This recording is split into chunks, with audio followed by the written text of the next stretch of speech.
Hello everyone. Again, I please ask that you guys keep yourself fit for it. We're kicking off in a bit. Just wanted to say hello. Want to make sure everyone can see me and hear me okay.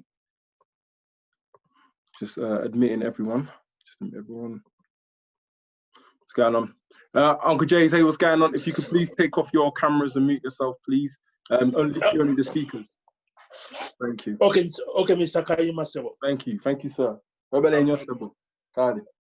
I'll mute myself, that's fine. And thank you very much. I'm done now. Thank you. All right, so what I'll do, thank you everyone for coming in. So just waiting for, if the speakers, of course, can unmute themselves. So that being Rhys, that being Amirah, Kemoy, and Leon. Yeah, so Rhys, what's going on? Hello. Hey. Good, bro. What's going on? Can't really see you though. Why does it look like that? I have no idea, because your screen looks blacked out. Waiting for everyone. We'll kick off in a few minutes, just admitting everybody. Everyone's joining, just saying hello to everyone. Everyone, hope you guys have been doing well. Hope you guys have been surviving this quarantine. So yeah, we've got a few people in. Just gonna kick off in another five or so minutes. What's going? Oh, I know why. I think you got a background on it, that's why. Yeah, how do I remove the background? Oh wait. Yeah, I think you just. None. Okay, there we go. No problem. I was like, bro, what's happening there? No worries. I removed the password so that way everyone can get in. I can mute everyone anyway if needs be, but just if everyone could just mute themselves when they enter and turn the camera off. And yeah, we'll have of course questions and answers for everybody. We've got a diverse range of people talking. From Rhys, from Amirah, it's exciting. It's going to be a whole diverse range, and the theme will be, of course, on tangible solutions, things we can actually take away from this and begin to apply. So I felt like the people I've selected for this can really help in that regard. So welcome everybody. Yeah, we'll kick off in about another five or so minutes, 5 to 10 more minutes. Just was it you that said remove password in the chat? Yeah, I've moved it. Yeah. I've removed it. So everybody should enter, no problem. I've taken off the password. And while everyone's here, if everyone could share it as well, please, the link, that would be great, just to get more people in here. If they're interested, if they've got time as well. I do feel like it would definitely be worthwhile. So. Why is WhatsApp telling me you got a different name? Oh, Cecily's Mustachio. It's my wife and kids. It's that my wife and kids, that RV episode. I was bare talking to that person thinking it wasn't you. Nah, it's me. When I saw the number, I was like, wait, that's Ivan's number. That name, that and Boom Squeedy will forever be the funniest names I've ever heard in my life. Ivan, can you send that on the link, please? Yeah. On WhatsApp. On WhatsApp. Yeah, sure. Okay. Thank you. No worries. We're kicking off in a bit. Oh, I cannot minimize as I'm recording. So. Yeah, just click the link. Yeah, that's fine. All right, Uncle Jay. If you go in the family chat, you just go in there. You can find it there. So I can't actually minimize what I'm doing because I'm recording. How you been keeping up during these COVID times, bro? Not gonna lie, mentally it's been a struggle. I'm not gonna lie to you. Trust me, bro. Mental health wise, it's been a struggle, but yeah. With it coming to an end, I feel like it's definitely given us time as a people to really hone in on what's important and what things we've ignored. It's crazy. This whole thing has made me realize how much things we distract ourselves from, and it's really allowed us to face any kind of pressing issues or concerns or things we've been through. So it's been challenging, but I'm glad I've made it out the other side. What about yourself? Bro, like, it's been difficult, like, I'm a people guy, innit? Like, I need to be around the people, you get me? I'm the people's champion, bro. Like, man can't be the people's champion and you get me? But yeah, the whole mental side, I hear it. Do you know what I clocked here? This is only, like, I've only really now had time to just sit down and think about things. Like, I never really have the time to, like, reflect and shit. And the mind's been taking me to some deep places, bro. Or like some positive, some negative, but it's all a balance, isn't it? That's it. That's literally it. Let me start sliding. No, that's it, honestly. And it's just about kind of all those ongoing trials and tribulations. I'm assuming this thing that you sent me are the questions, right? These the slide I've got is questions, right? Yeah. All right, so I'm gonna start this off. I'm gonna just make sure I can share my screen in a second because we got more people coming in. All right, so I'm just waiting for all the hosts to get here, guys. That's what we're waiting for. So just waiting for Amirah, Ivy, Leon, and Kemoy. So once all the hosts get here, yeah, Kemoy's here, and then we can again kick off soon. So and thank you everybody for taking time out to be here tonight. Much appreciated. Really, really, really appreciated. Let me just share my screen now. A lot of files off as well. And that way I can make sure everyone can see my screen. Can everybody see the screen? Yeah. Okay, great. So yeah, once again, if Leon, Kemoy, Ivy are here, and Amirah, please let the properly known. Okay.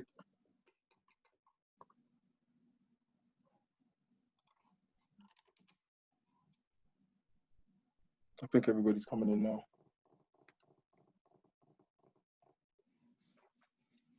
Yeah, I think you can log in. Yeah, Rhys, if you let Amirah know, yeah, you can log in with your Zoom app. Just admitting everybody in at the moment. Hi, everyone. Ivy's here. Okay. Just waiting on Leon now and Amirah and Kemoy. I'm here. There's Kemoy. What's going on? Happy I'm good. And yeah. Whose birthday is it? Leon's. Okay.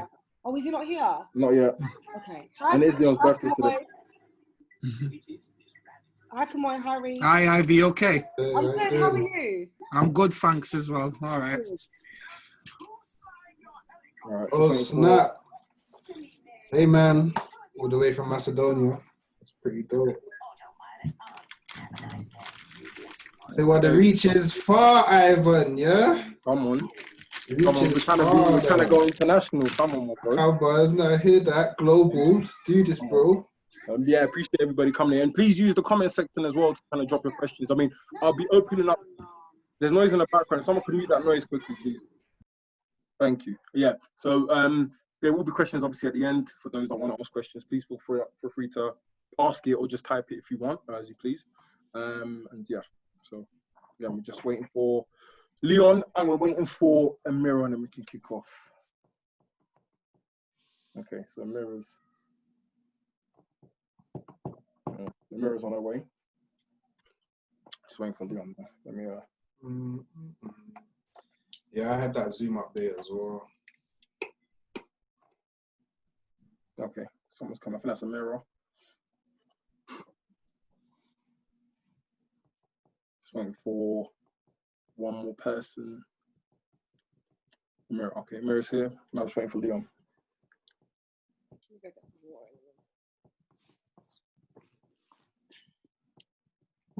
All right.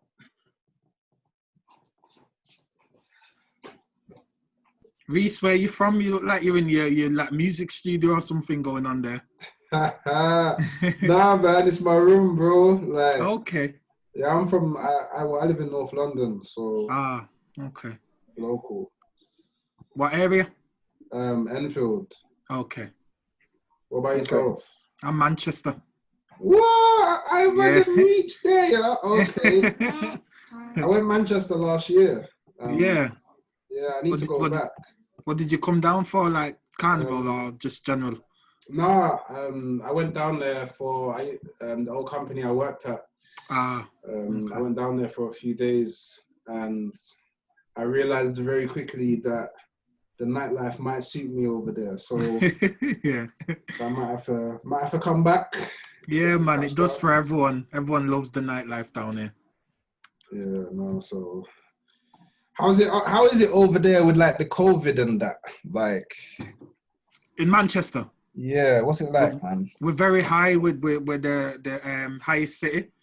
In terms of like our response, so they're saying that a lot more people have been infected there. So like a lot of our schools were due to open, but they've had to stop all of that now. So they're just saying to everyone to just stay at home. Okay, crazy. Is Amirah, are you here? Yes. Oh, hey, so if you could, put your camera on, thank you. Hey, Amirah. And now we're just waiting on Leon. I think Leon's coming in now. Then we can kick off in a minute. Hey, Amirah. Yeah, Sanchez. Hi. Hi, Amirah. Hi, I need to like try and see if, hey, how do I say, is it Ivy? Yeah, Ivy. Hi, Ivy. Hi guys. Hey, and now just waiting for Leon. I believe Leon's in now. Leon, what's going on? I'm here, bro. What are you saying? I'm just trying I'm all right. Happy birthday. Happy birthday, Leon. Thank you. And if you could please turn your camera on. Yeah, I'm just. Fixing it. Thank you. And then we'll kick off. Now we can kick off with Leon being here. Yeah, 10 past is a good time. Is there like,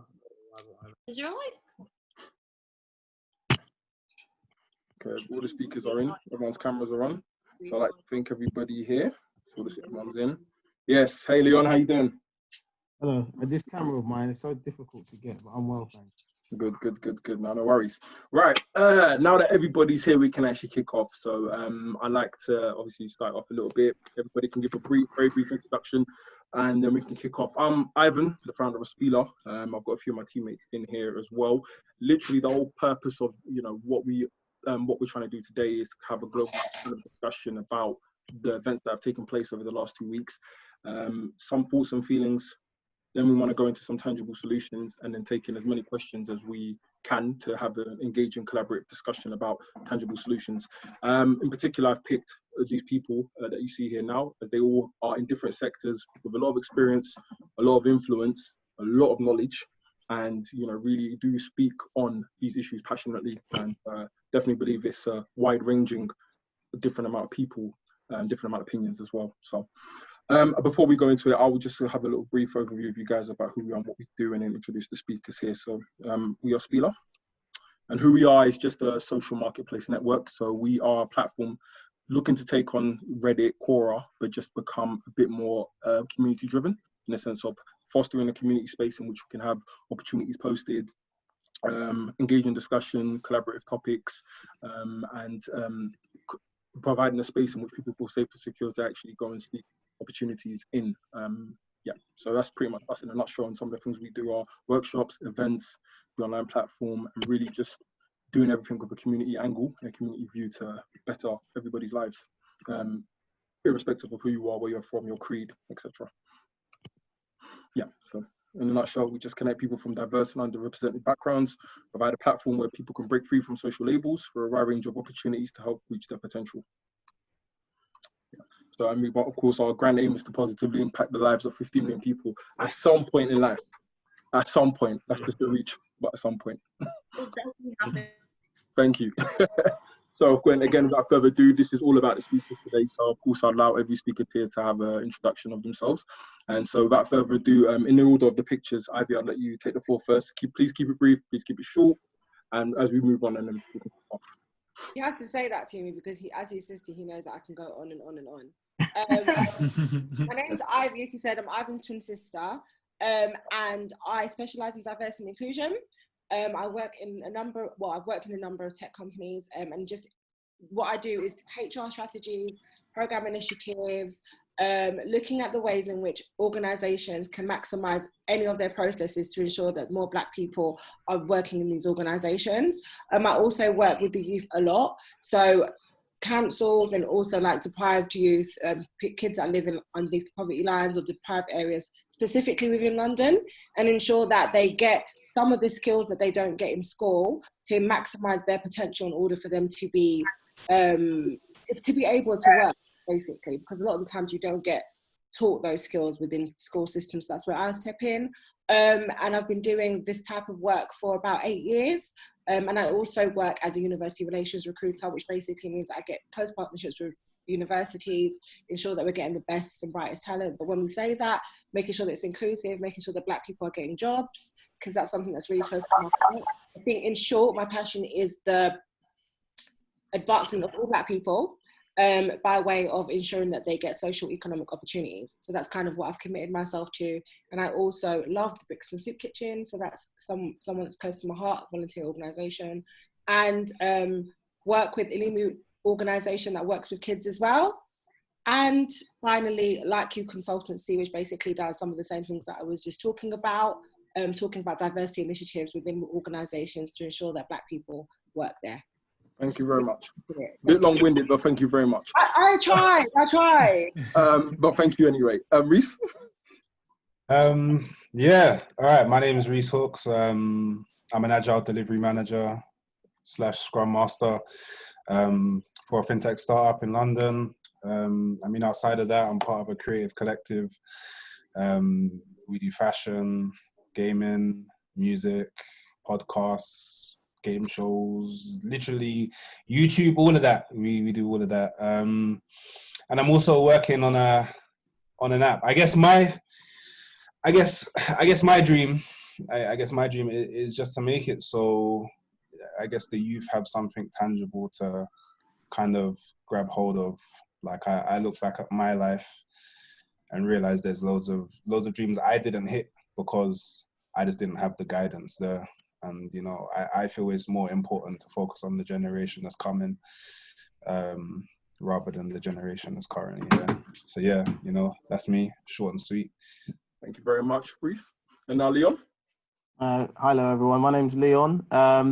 I'm currently an account manager for a educational tech company. So we sell online software to schools. Outside of that, I do investment in whether it be stocks and shares. I also trade, and I'm also a bit of a social activist. I haven't been as prominent in recent times, but I once confronted the mayor of London back in 2009 after the riots took place, and that was directed at our now Prime Minister, and it doesn't seem like much has changed since then. So I think the energy that was built up within me when I had confronted the mayor at the time has come back again even more stronger, given the fact that I've got a lot more experience, a lot more knowledge, hence why I'm sort of actively looking to sort of speak out in different spaces like this. So yeah, that's what I do. Thank you very much, Leon. Now Kemoy? Yeah, thank you. So my name's Kemoy Walker from Manchester. I do different roles in Manchester, but I think my main one is I'm a head of year, so I manage 278 year students within 1 year group in a secondary school in Manchester. And away from that, I manage my own youth club in the evenings on a Friday in Moss Side with many young people that attend that as well. So I've always kind of worked with young people from a young age. I started youth work at 16 till this very day, managing my own sessions now as well. Do a bit of DJing stuff on the side. So Manchester Carnival, London Carnival, I've done a lot of those events, Parklife UK and a few more. And I think some of my biggest achievements really is I've met the Queen in 2012, where she spoke to me about Moss Side as a community, and then the Prime Minister wrote me a letter as well, just kind of congratulating me for the work that I do in Moss Side.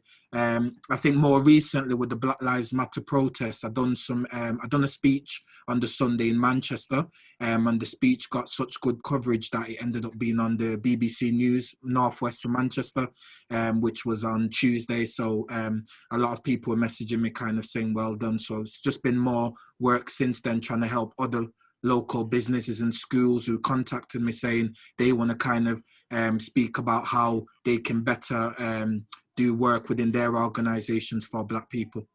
Thank you very much, Kemoy. And finally, Amirah. Hey everyone, my name is Amirah Akpan. I'm former Miss Teen Africa, so I was reigning for 2.5 years as Queen.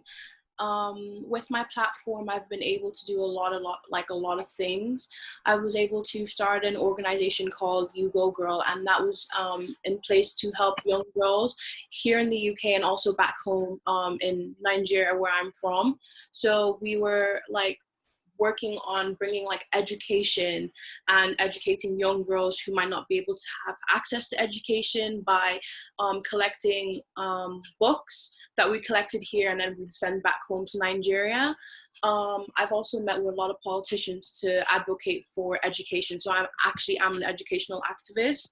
I have gone a little bit quiet recently because I've just been focusing more on my studies at university because I just turned 20. So I'm a pharmaceutical science student, and gradually, hopefully, coming back up to work with getting more kids, like education, stuff like that. But that's my passion. My passion is education for young girls. And even over here in the UK, sometimes we do, as young girls, we might get lost a little bit. So what we were doing over here was actually working with young girls, getting them back on track with their path, what they want to do in life, and just helping them out like little bits and bobs and stuff like that. But yeah, that's what I do.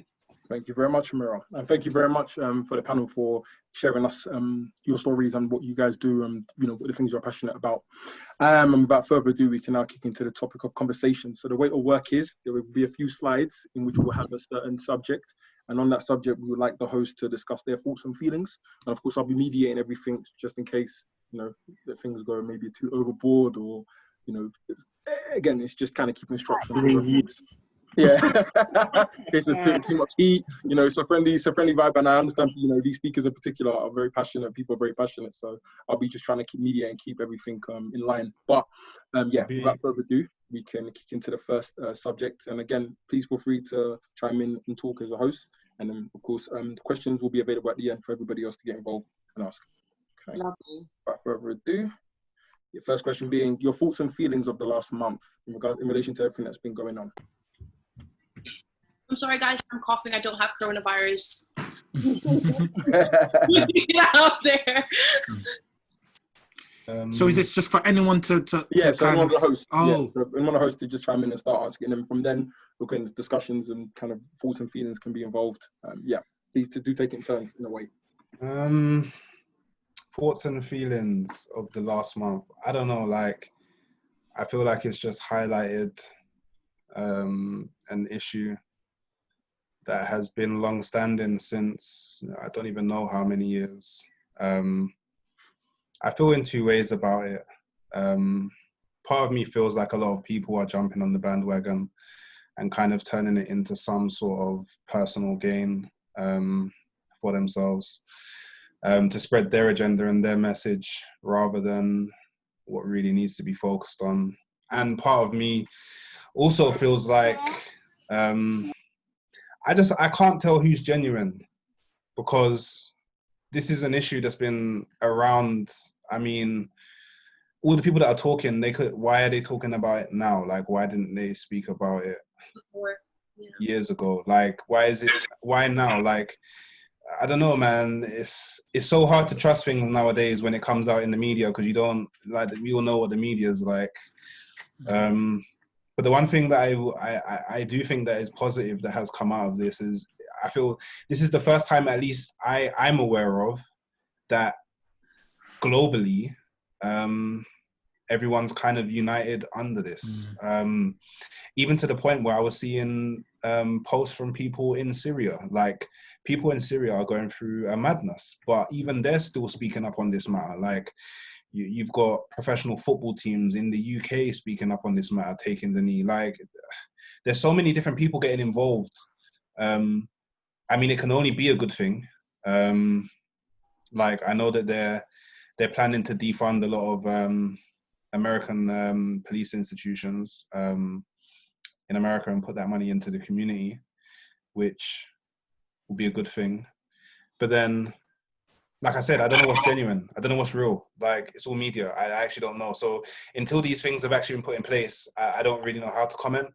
But obviously, I don't know, man. I've always, it's always impacted me in a bad way whenever a black man's lost his life or a black woman's lost their life to the police force in the States. Like, I don't know personally how anyone of any creed or color can not look at those scenarios and just feel pain. Like, that's all it is. It's just pain, really. But it just shows you the state of the world.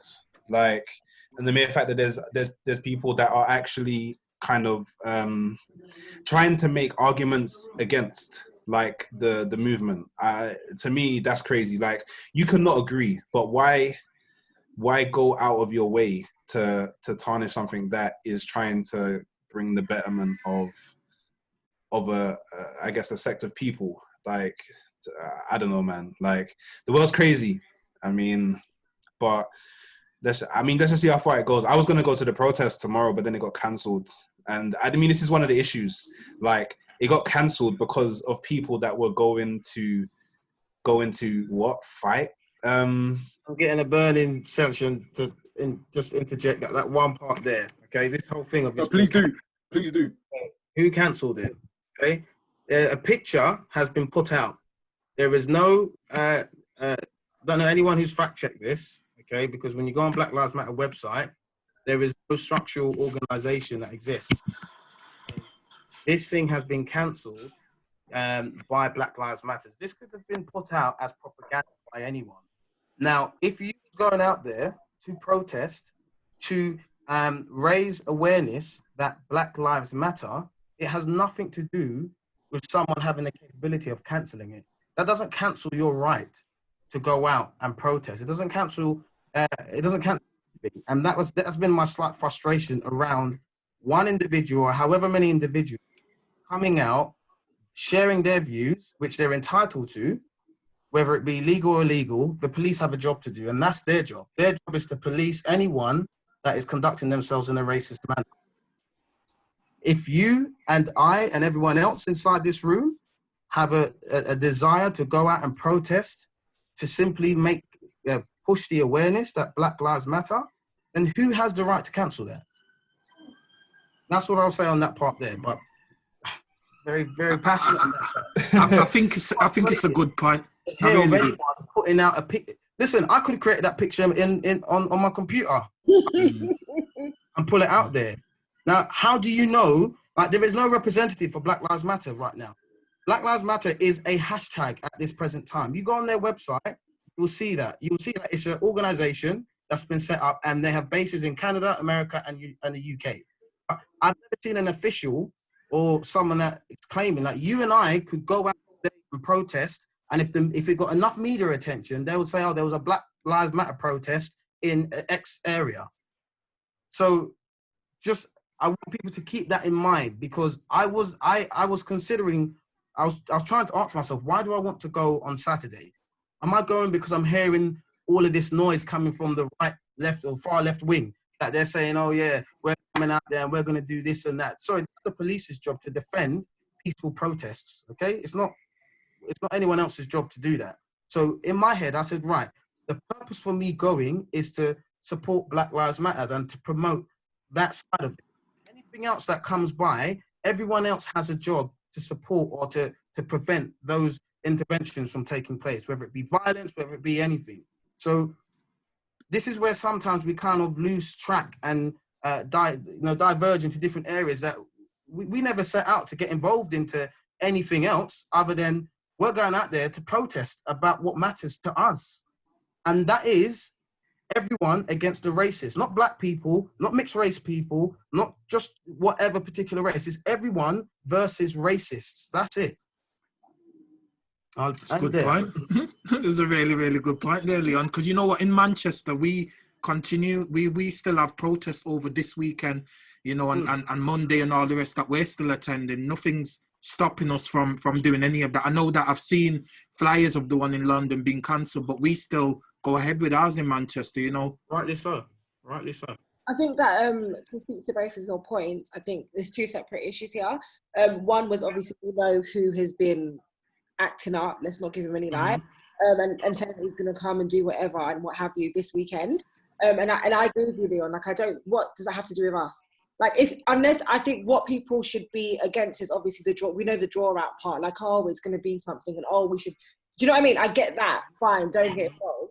But I think white supremacy has always tried to deter black people from talking, keeping us suppressed. So we need to make sure that we're taking care of ourselves. And what's to say we can't protest in our area? Do you know what I mean? So I completely understand what you're saying. What's supposed to say that we need to go and meet people so it can be something? There's nothing to stop having agency on standing on what's right, if that's what we choose to do. Taking precaution, and of course, if we're talking about the other side, not being drawn out. I understand, I completely agree with that. I think thoughts and feelings over the last month, I think maybe I take a different view from Rhys. I'm not really bothered about who is genuine and who's not genuine. I don't really place my eggs in that basket. I think as somebody who's worked in this place for a really, really long time, it is a really, really good thing to see so many people kind of raising their consciousness and awareness, especially in a place that I've been in, right? And you know, if you've been in this space, you've been asking for this moment to happen when people can actually be switched on and aware as to the fact that white supremacy has always done this, continues to do this. This isn't new, right? We have been killed at the hands of the police continuously for decades, even for centuries, actually. So there's that. And I think that, like, the fact that we are all I think we're wasting a lot of time being like, oh, does that rapper mean it? Or, oh, like, why is he posting it? He shouldn't be posting it. I think we should instead channel our energy for the people that want to do right, want to progress, want to see change. We should unite and do that. I think it's that simple. I think if we spend too much time on the trivial things, that's how we don't get anything done. We spend it time and time again. Historically, it's a thing. So I think the important thing is obviously a lot of pain. I understand that, and it's really upsetting that we had to go through so much to get to this point. But I think it's good at this point. I think it's good that the world is aware that Black lives have always mattered. I don't really like to say Black Lives Matter because, yeah. And I think it's really important to note that, like, while people, I'm telling everybody that while the world is paying attention, maximize. So, yeah, that's my opinion. Okay, does anybody else have a point? Amirah, maybe? Or, yeah, Leon? Or, yeah, as you were? I kind of agree, like, a little bit. I've literally listened to everyone's point, and I agree with everyone. But I agree with, like, I understand that you said that, like, we shouldn't be focused on, like, who's genuine and who's not. But my main worry is that it's amazing to see, like, everyone, like, coming together, and we're all, like becoming, like, a unit and, like, unifying, like, the whole world and everything over, like, what's been happening. But my main concern is that when all of this is over, right, listen, I'm Nigerian. I grew up in an African household, right? And one thing I know is that when we all come together and, like, we're not feeling any hatred, or we're not thinking about, oh, who's this or who's that, and we all come together, like, we always, like, Africans, when it's time to unite, we unite, right? But my own issue is that when all of this is over and everyone's been united and now it's done, what's going to happen? Is it still going to be like, are we still going to are we still going to advocate for this issue? Are we still going to keep talking about it? Or is it going to be a thing that it was a trend in 2020 and now we're in 2022 or 2021 and everyone's just gone their own way? Because, for instance, I don't know if you guys are aware about this, but there was an issue it's a continuous issue that is still happening till today. But it was raised, like, awareness was raised a bit in 2018-19 time about the slavery that was secretly going on in, I think it's Libya or Liberia. It's one of those two. I don't know if you guys know about it, but there were protests that were held in regards to that, to making awareness to it. And I was like, you know what? This is something that I care about, and it's my people. We're leaving our home. We're thinking we're going abroad to, like, better our life, but we're getting captive in detention centers, and then we're being sold off for slavery. So I held a protest march in Liverpool, and a lot of people came out, and we marched and everything for it, right? And we raised awareness of it with the other voices that were raising awareness for it, and the World Health Organization, and I think the UN as well. The United Nations, they all came together and they, like, were looking into it and everything. But it only was looked at for a couple of months, and then all of a sudden it went back. Like, no one's heard about what's happened. They haven't talked about it. It's not been spoken about, and it's just been left alone, right? But my issue is that since we're all coming together now, and Instagram, social media, Snapchat, it's a big thing. It's a big thing that's also pushing these protests. But I'll go on my Instagram or I'll go on my Snapchat and I'm looking at, like, Daily Mail, or I'm looking at Instagram of people posting, and there's different things, like, people are, like, saying, oh, what they're doing isn't right. Because I don't know if you guys have seen it, but there were some actors and actresses that were coming up and they were like, I think they were saying that I was in the wrong for not, like, noticing, or it was something like, for not speaking up. Mm-hmm. Yeah, that one. So they started doing that, and then there was another one where, like, makeup artists or people in general, they were just painting themselves black, right, and coming out and just being like, oh yeah, Black Lives Matter. I personally I feel like a lot of people are turning this into a trend, and they're forgetting what happened Do you know what I mean? Like some people are forgetting the real cause of what caused this whole Black Lives Matter movement, and it was George Floyd. He died a brutal way, but he's not the only one that died a brutal way. There was that girl in London. I think she's from the one from Manchester. I think she's Somali. Shukra. Yeah, she died a horrible death, right? There was, I think, please correct me if I'm wrong with their names, but there was a woman in America. I think her name was Sandy. Sandra Bland. Yeah, but she died in police custody. Yeah. When she died, right, and the way she died, and they even though she was dead, they still took a picture of her in her cell while she was dead. When all of this came out and they exposed it on media and everything was talked about, how come no one, right, stood like we're standing for George Floyd now? Do you know what I mean? Like, I understand what's going on, and I think it's amazing, but like, this isn't something that should just get pushed under. And then we also have to look at ourselves, us Black people. What are we doing to, like, the people that are on this panel, right? We're doing amazing things to benefit the youth, the Black youth, to help people, Black African youth, Jamaican, Caribbean, everything, right? To become like better for themselves. But then when we're pushing to help these people, what are they doing behind closed doors to their other fellow African or their other fellow Caribbean, right? That we don't see. And there's things that, like, for instance, when as Miss Teen Africa and my experience with working with a lot of African people and communicating with them and trying to push like education in our environment, it was really hard because a lot of them were like thinking, how is it going to benefit me money wise, right? Or what if we implement it this way, how are we going to go this way, or this and that? It was a straightforward thing that was turned into mishmash mosh, right? Because everyone had their own say in it. And like, I went to meet the Nigerian ambassador and I laid out my whole entire project, how we were going to get funding, how we were going to look into it. And when I was sitting there talking to him, he literally said to me, Amirah, God be with you. That was it. And he expected me to just go and just find my own way. Like, but I'm thinking this is meant to benefit our people back home, right? And I've only been living in London now for like a year or so, but I've been hearing a lot of like, every time I go out and like the knife crime rates and everything that's been going on, these are pressing issues that we should also be discussing about and having protest march to talk about, right? And there's a lot of people that are standing for it. And then there's a lot of people that just turn a blind eye and just leave it alone. But personally, I honestly think what's going on now is an amazing thing that we're all coming together. Yeah. But I just don't want it to be a thing where after a few years or after a few months, no one's talking about Black Lives Matter. Instead, people are talking about Chris Brown having another baby or so-and-so doing this or so-and-so doing that, and it just gets dropped. So it's a trend that just gets dropped immediately. And like today, for instance, I'm so sorry for talking so long, but I was walking to the store with my boyfriend, and we were going to Tesco to get groceries. And on our way walking, there was these two people that we saw, and they were all dressed up like really nice, like influencer dressing. You know, the ones that come and then they're wearing all the nice clothing, and you can tell they're Instagram influencers, right?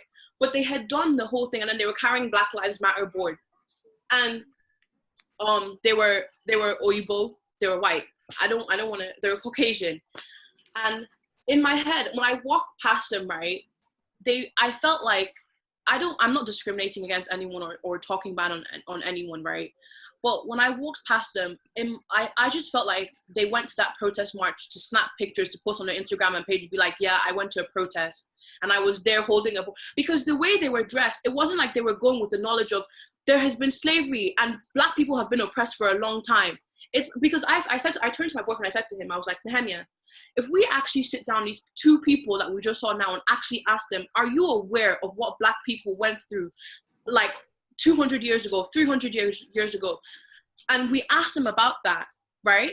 I feel like they wouldn't be able to like answer that question honestly. They've only gone because they want to go and post on their Instagram page or their socials and be like, I have attended. And not only that, but like people that attend the protest, are you guys going to that protest with the mind frame that we want to help each other and uplift each other? Or are you going because you're trying to link girl them. Because I saw on some people's Snapchat, they were like, oh yeah, I'm going to go meet, there's going to be some paintings at the protest march, let me go link them. I'm thinking in my head, is this what it's for? Just because we've been in lockdown for so long, are you using this as a thing to go out for? Do you get what? So I agree with what everyone's saying. So look, I think Amirah, I hear a lot of your points there, and I sympathise with so many of them because it's real. This is a real pain that a lot of us are going through, and we have to find a way to be able to now integrate with this new way of everyone communicating about something so passionate to us about. Now, the important things to remember is in this movement, there are going to be so many different demographics, little pools of demographics. You are going to have the clout chasers. You are going to have, as you said, the individuals who are going out to have the pictures for Instagram, or you might have, guys and girls looking for a guy or a female, because that's what happens. That's what comes with. It's like there's bad. There's always a small proportion of a negative connotation to a good cause people are trying to bring about. Now, to stop this from going away, because I was making points as you were speaking, it's down to us, really and truly, every single one of us. Now, I'm not saying black people, I'm saying everyone that is against racists. And that's what we have to keep in mind here. This is not a black versus a white thing. This is everyone who supports the destruction of racism in all forms needs to be part of this movement. So we have to put that in our mindsets on a whole. Otherwise, we will all of a sudden start to make individuals who aren't black feel like, oh, well, maybe I should step aside because this isn't something for me to actually fight. We want to ensure that, listen, this is a movement for everyone, not just, we want everyone to understand Black Lives Matter because of what's going on, clearly, there's tons of evidence to show that black lives are at higher risk than any other color. Okay, so that's the key part. Then, if you want to look at long-lasting change, for me, how I've seen is that long-lasting change will only come about through legislation. Long-lasting change will only come about through Black Lives Matters becoming more than a hashtag. As I was saying before, it's just a hashtag right now. There is no organizational structure behind the Black Lives Matter hashtag. And until we have a structure, until we have real representatives coming out, it's great to see people like Stormzy, Michael Jordan, everyone pledging millions of pounds. But now what we need is individuals that have, a paper with black and white words on it, with black words on it, basically going into high offices like Parliament, big individuals in Parliament that have power to create a particular change. Because that's the only way it's going to come about. And long-lasting change will come from a legislation coming out. I was speaking to Ivan and Ivy about this recently. Where I said, look, imagine we had an institution, and let's just say it was called Black Lives Matter Commission's Office, and that particular office had the power to investigate, any ill treatment towards black people in particular. So we could raise this to this office, and this office has significant powers similar to the IPOC, I think it's now changed to, so that's like the Independent Police of Complaints Commission. Yeah. So they can invest. So we have that power to investigate it on the same level as the other offices as well at the same time. And then we can also make suggestions or recommendations that this officer has to get remanded, this officer has to go through this sort of disciplinary action because of his or her actions. I feel we have to embrace everyone, whether they're clout chasers or not. You'll be able to, once you know what someone's about, they play dumb to catch the wise. We have to remember those sort of sayings in these moments in time, because if we get too focused, as Ivy said, too focused on, oh, you're doing it for clout chasing and you're doing it to go and get close there and whatever else, we are going to get sidetracked by the real people out there that are doing the real damage. The people that are clout chasing and people that are doing all that stuff, they're not really creating damage to the cause. They're just posting it because, think of LGBTQ. Okay, LGBTQ has become a massive organization. Companies who are not seen to support it, or if you're in an office and you're of a let's say Christianity, for example, right, and you don't support, same sex, okay, you'll be seen as someone who's, homosexual and all of that sort of stuff. Okay, we're looking for that type of attitude towards Black Lives Matters. Do you understand what I'm saying? We're looking towards that type of mentality when we think about Black Lives Matters, we don't want people to think, oh yeah, just for black people and whatever else. LGBTQ have been so great at how they've marketed themselves. We've got rainbows all over the place. You know, anywhere you just sort of drive around nowadays, you've always got a rainbow. And that's to signify that their movement is making power changes. Now, they're not where they want to be, in a sense of, you know, in many countries, people are still suffering for, you know, wanting to be with a man, or women want to be with a woman. However, in companies to be seen to embracing that. And if they don't embrace that that movement, then it's going to be massively hurtful to them. Look at Kevin Hart, for example. When Kevin Hart said, "Oh, if one of his kids turn out to be gay, slap them silly," or something like that. Yeah. He got so many contracts because of that. And people that he worked with were were gay or lesbian, or, you know, were of different religions. So, Sorry, Leon. yeah, of course. I agree with everything that you're saying, by the way. But I think it's important to note that when we talk about the LGBTQ plus movement, it's important to note that that's inclusive of whiteness. And I think we can't negate that is a major reason as to why it's got that level of, you know what I mean? Yeah. It's why they've been successful. We can't negate from that. I think that we live in a society, point blank period, where whiteness is violent. Let's just call it for what it is. And what it does is that it oppresses black people. And I'm not saying Sally does or Susan does. I'm saying the structural, institutional way that we should all understand and see racism. Not interpersonal, not always that girl walking up the street, does she think the same thing that I think? No. That is also valid, but it is a very structural thing, right? And I think when something is structural, when it's embedded in our government, when it's embedded in our legislation, because it is extremely hard for us to then say, let's get representatives and dismantle this thing. I think it first starts with it's a number of things. First, it's unity. So I think there's levels to it. I think there's a great person that's dedicated his life to this. His name is Dr. Claude. I will leave the comments in the chat box. But he talks about the importance of first having unity amongst ourselves. So we have to have a common agenda, right? And that should always be fundamentally the social economic empowerment of black people. Because if we do not have unity, and we do not have communities, take for example Wall Street, or take for example Tulsa, or take for example what we have now found out about Central Park having black communities, right? If we have our own communities and we can go back to our own communities, and we have money and we can bring into our own communities, we can build politicians. People buy politicians. People are forgetting this, right?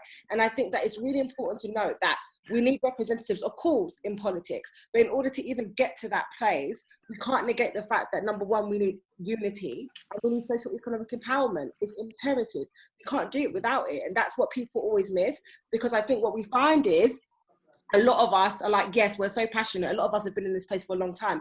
And I'm telling you, one of the biggest reasons why we fall every time when it comes to black power and black movement is we lack resource. There are organizations there. I'm sure that Kemoy knows this as somebody who's worked within schools and someone who has a youth club. Resource. How many times we have to ask for money? Like it's ridiculous.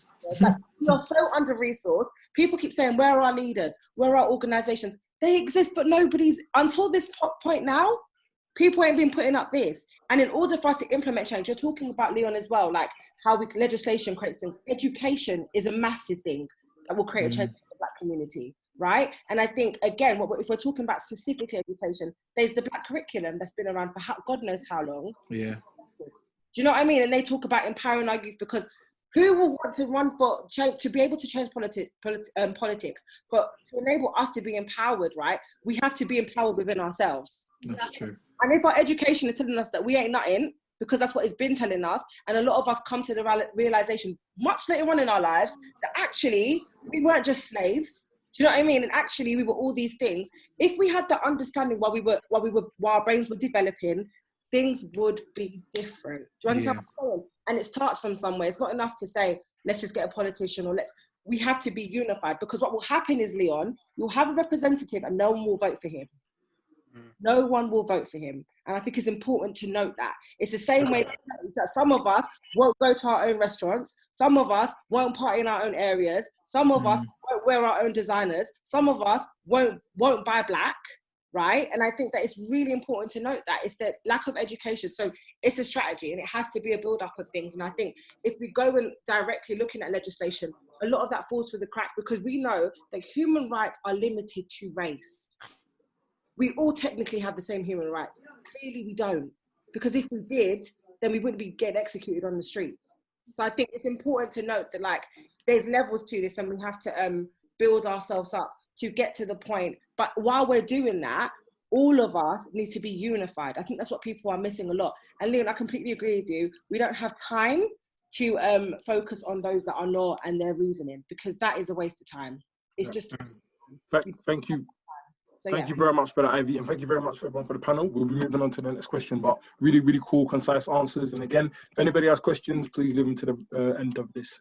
Thank you very much for that.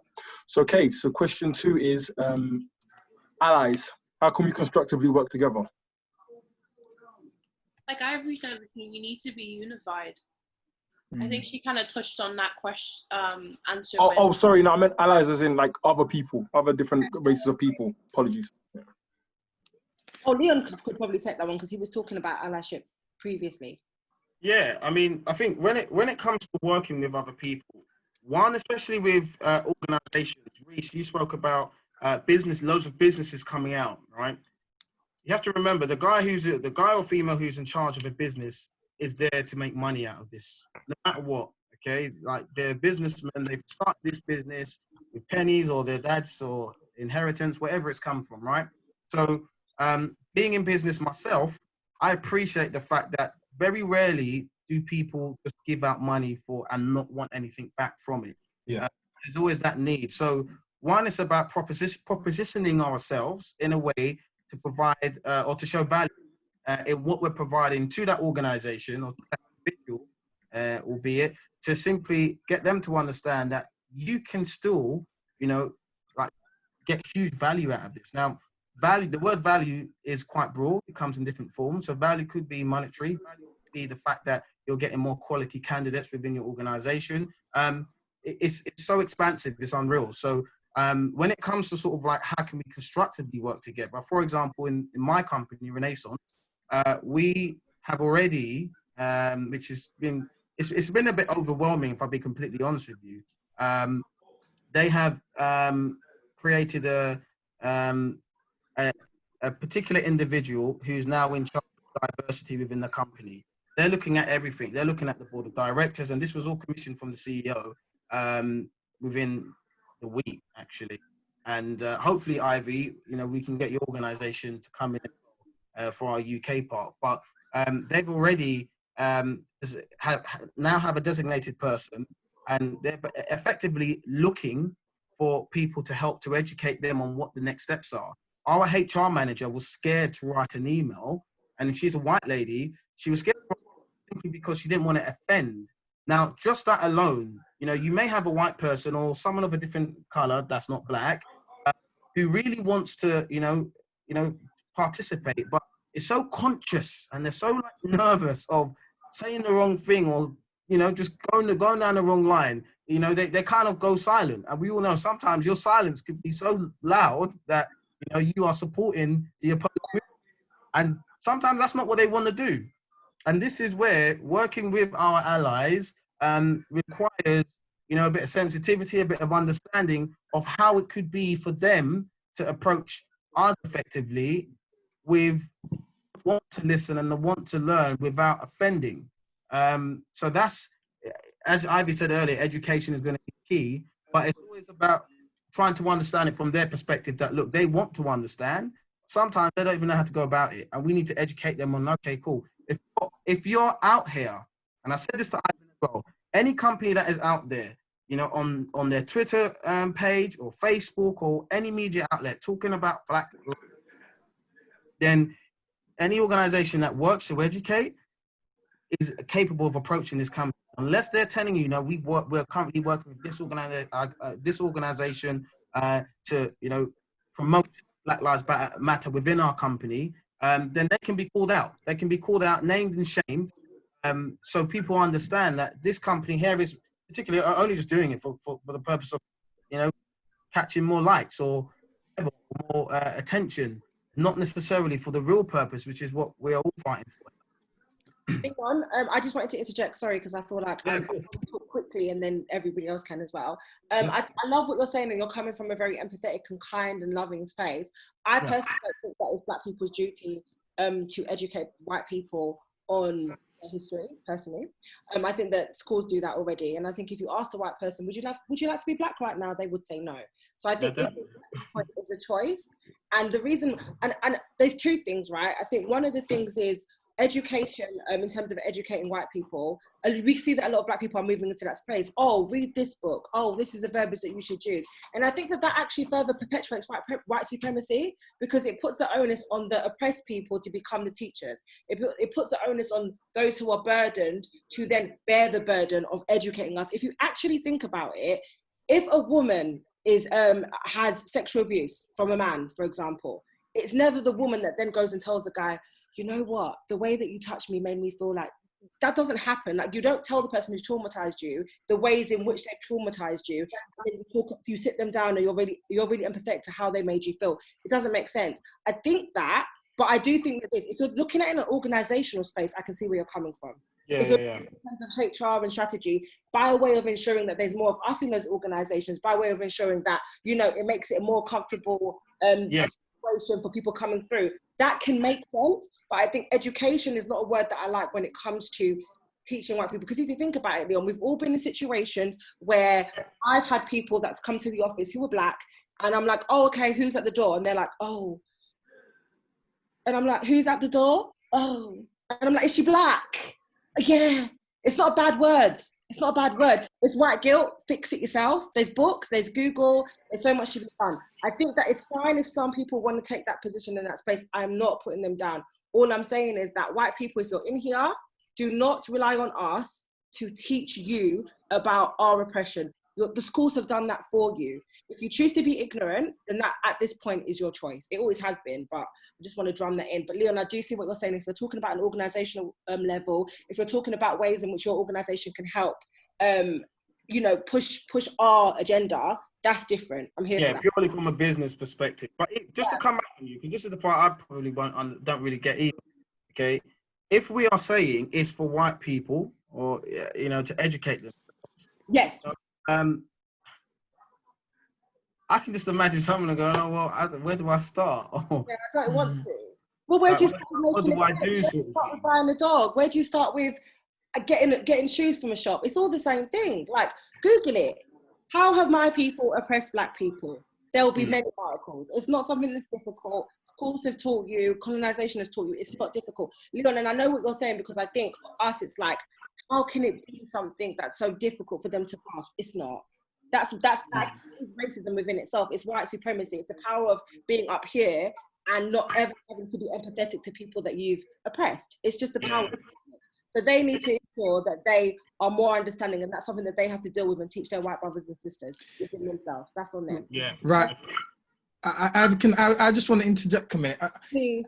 I get what you're saying, Ivy. I really do, but I kind of disagree in certain sense, only because, and I'll share the reason why. Okay. All right. So before I worked in the school, it was a predominantly white British school, Catholic school in North Manchester, where obviously over the last couple of years there was a huge influx of black African that came and lived in the community, and obviously now the school is 50% black, 50% white. Wow. Now, before I started the school, the amount of students I spoke to that said, oh, they felt like, oh, the teachers were being racist. And this school, obviously the high majority of staff, I would say that before I started, there wasn't even no black staff there. So, you know, the students, when they were speaking to me before I arrived, there was a lot of stories they were telling me about how how the school was being racist towards black people and loads of stuff. And you know what, when I've reviewed and researched and observed a few things, I kind of seen a lot of different things myself. But I went in there, obviously as a black leader, you know, that then obviously I had a lot of work to do in educating the staff and making them be more culturally aware of the students in the school, because they weren't at all.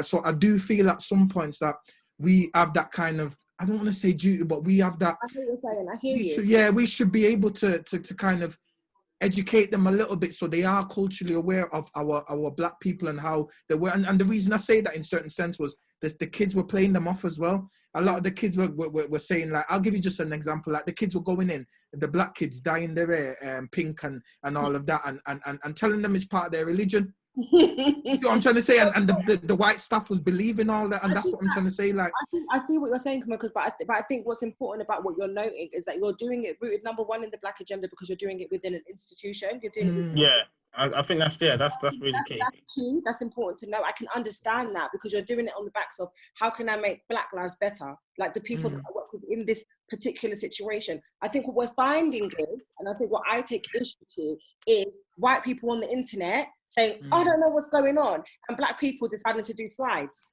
What the hell? Like, I think that's ridiculous. But I think, and again, even in that situation, if white people were doing it, I always demand, I'm like, I don't even educate. I think that that's one way to do it. But for me, if that was me with those staff, I would be like, if you do not do your research to fix yourself up, me and you are gonna, that tends to be my direct approach, right? But I understand people will operate differently. I'm not judging that.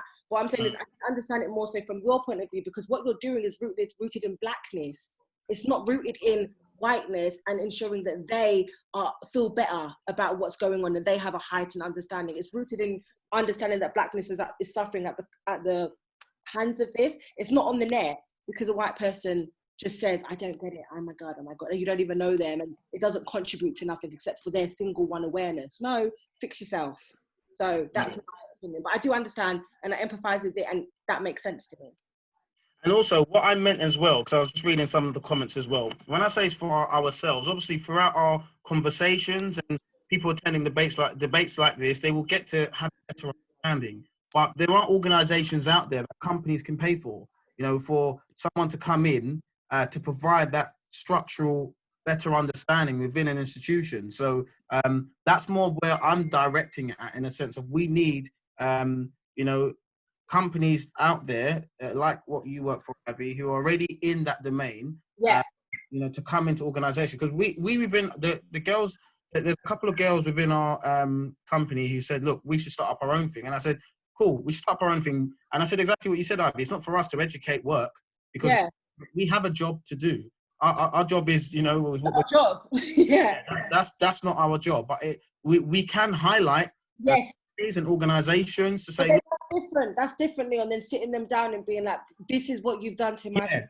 Very different. Exactly. Yeah. So that's more where I'm focusing my way of, highlighting key companies that can help organizations have that better understanding, know how to be more inclusive of Black people within their organization, so that they can be, because sometimes, when it's someone's ignorant, sometimes it's not even their fault that they're ignorant. Sometimes it's just, as we know, lack of education, lack of experience of working with culture. You could get a CEO who comes all the way from a different country and comes into a multicultural organization where there's Blacks, like all different colors, and then they're like, oh, okay, and they're just doing what they're doing in their head and not even considering anything else. And but Leon, to what you're saying, because I think just quickly to jump on what somebody's saying in the Zoom chat, they're saying that understanding and people sharing their stories and understanding different types of people has helped them in terms of their knowledge and their research. But I think what's important to note by what C.L. Wright has said is that you took it upon yourself to listen to those stories. So me just being me is not me trying to educate you. You're surrounding yourself around different types of people, conscious decision, understanding their stories, and then going back and doing the research. That means you're educating yourself. You're not telling those people to please share your story. There's a difference between Black people sitting people down, giving them a reading book list. I'm not doing it. So I think there is a difference. If you choose to surround yourself with people from different cultures, of course, it's implied that you're going to learn, right? And I think that's something that we should all do, not just white people, but all of us, right? And by that, you educate yourself. But that's the key. You educate yourself. Your conscious decision to surround yourself with people who don't just look like you. And that's how I've learned as well. But I've never called on a white person or Asian person, please teach me. Please. No. Thank you. That's different. So I just wanted to make the clarification. Thank you very much for that, Ivy. Just before we move on to the next topic, does Rhys or Amirah have anything to say in regards to this? Yeah, I mean, I've got such a different mindset. I don't think the change that people are looking for in the West for Black people will ever happen. And I think that's due to the fact that these places may have been built by, I guess, off the back of Black people. And I think because that was the kind of precedent set from the start, I don't think black people are ever gonna, in the West at least, climb to the levels at which, you know, arguably a lot of them should be at. I think the problem is too far gone. Do you mind here specifying now. when you say levels that they're meant to be at? Do you mind specifying what you're talking about there? So for example, I mean, you can walk into any company and there'll probably be a whole amount of black people that could be higher in the because in the they're ranks working in of the the, old boys kind of yeah, I situation, right? mean, like, Institution. the thing is, a lot, see, for me, I realize this, my perspective is kind of skewed sometimes because I live in London, and London is the most multicultural place in the world. But just because it's multicultural, it doesn't mean that it's for all cultures. Like, Yeah.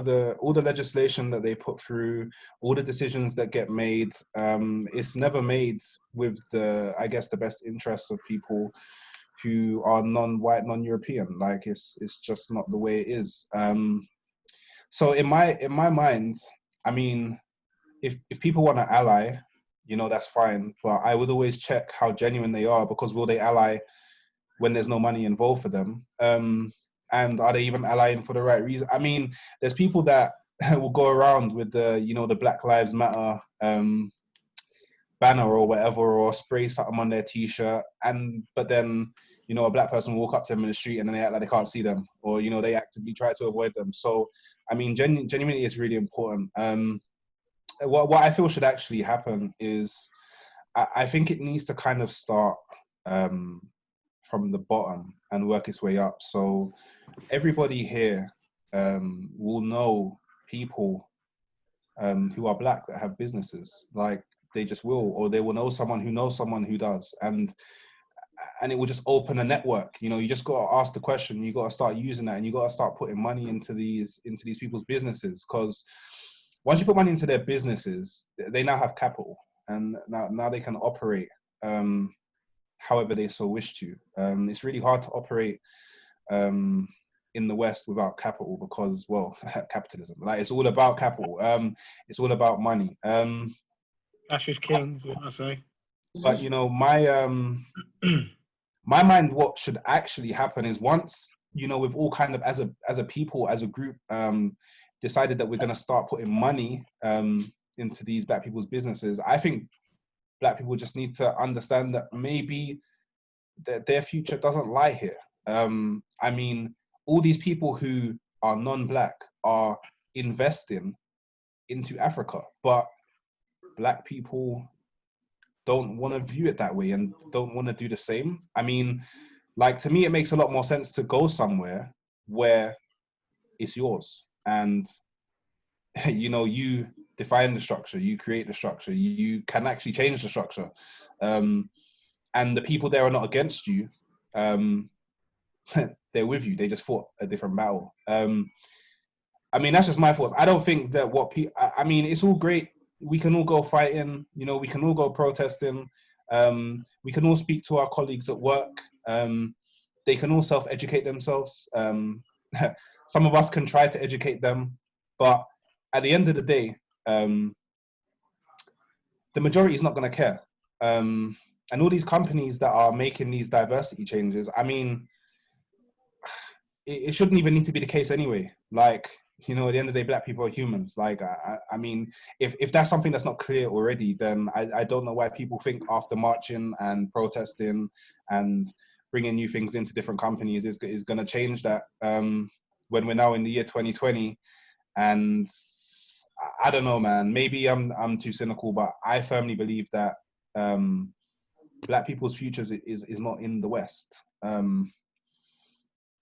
And I mean, me I would personally, say it's important to be a bit more optimistic, because, you know, we're here now, and many people won't pack their bags and go back to, or have any plans for that. And I know that, I'm aware. I know this. It's very unreasonable to suggest that every black person will move back to Africa.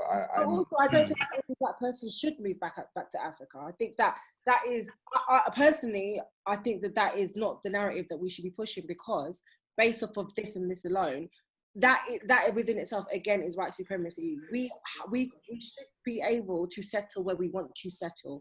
Black people have been economic engines for most of the nations that are in the West forever. Like, they were built off the backs of black people. We know this. This is our history. So I think now what we're coming into is a fight for what is rightfully ours. And I think when we push a narrative that go back to Africa, go back to the Caribbean, you should if you want to. Like, I understand that as well. I understand that, you know, you're around blackness. I get that whole thing. I think I probably would want to settle in Africa. So I understand what you're saying. But what I don't agree with is a narrative that in order for us to be free or whatever, that's where we have to go. A lot of people were born here. A lot of people's mums were born here. A lot of people's grandmas came here and built this country. So I don't know how black people, we should get freedom anywhere. And I think we should always fight for it. And I think that, yes, we have made little progress for some, but we have made progress. Things are not the same. So I think we need to be optimistic. Like, we have had some changes. There's a lot of things that are the same, but there's also a lot of things that are different. And if we do not fight, and I know how hard it is for an oppressed people to fight, but if we do not fight, nothing will change. And if we have the opinion of, you know, this is the way it is, so nothing's going to change, nothing will be achieved. Silence doesn't do anything. Not fighting doesn't do anything. And I think that I personally, in my 28 years, I have seen change. I think even within this moment, I've never seen black people speak up, especially because I work in employment, the way that they have to their employers. You know what I mean? So I know that when I have youths, those microaggressions that I had to deal with earlier in my career and close my mouth, my youths ain't going to do that. That alone is change. They're not going to do that. There's no one going to call my youth a monkey in the nursery. It's not happening. And if it does, there's going to be different consequences now than there was when it happened to me. That, do you know what I mean, Leon? Like, I think we have to have that kind of method of thinking. Otherwise, they will beat us every time. White supremacy, whiteness in a context, that's what it's there for, to tell us, go back home. You ain't got no power. You ain't got no right to be here. You ain't got no agency. So for me, I'm fighting. So that's what we need to be on. Thank you. And the fight's already... And also, we invest in Africa. Black people invest a lot into Africa. We invest a lot. I know so many people who do. Thank you. Can we get 30 seconds from Kemoy and 30 seconds from Amirah? Yeah, all I was going to say, do you know what, Ivy? Great point. And Rhys, I get what you're saying, because a lot of people in Manchester were saying this on a group chat the other day. Why don't we just pack up and go to Africa and build our own business? And you know, why should we? And I think it's one of them things, really, Rhys. I think what we're lacking a lot of is inspiration from our own as well, and people that can motivate us to grow on the ladder and stuff. You know, in Manchester alone, I'm speaking from Manchester's point of view, but we only have one black head teacher in the whole of Manchester. In London and all these other places, I see loads. Do you know what I mean? That's your inspiration there, and that's the young people's inspiration for them to grow up and become that in Manchester. I'm trying to be that inspiration to climb that ladder so I can show young people, do you know what, it can be done. So I think a lot of it starts with us just kind of, you know, doing our best to reach, you know, certain places in life where we can bring our next black brothers with us and sisters, you know, and make it work. And I think that's what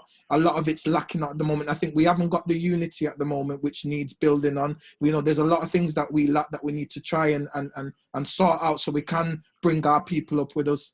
Thank you very much for that. Thank you very much for that, Kemoy. Just a quick point, right? Once enslaved, then colonized, now repatriated. That's it. Keep those three points. Thank you very much, Leon. And Amirah, if you could finish it off, 30 seconds. I kind of agree with what everyone's saying. But one thing I do feel like in regards to educating white people or just people in general about what's happened with like black people and how, like, from like slavery times and everything in schools, like coming from like secondary school to like from primary, secondary to college and then university, all throughout my years, even though I've learned about like slavery and racism, they've only scratched the surface.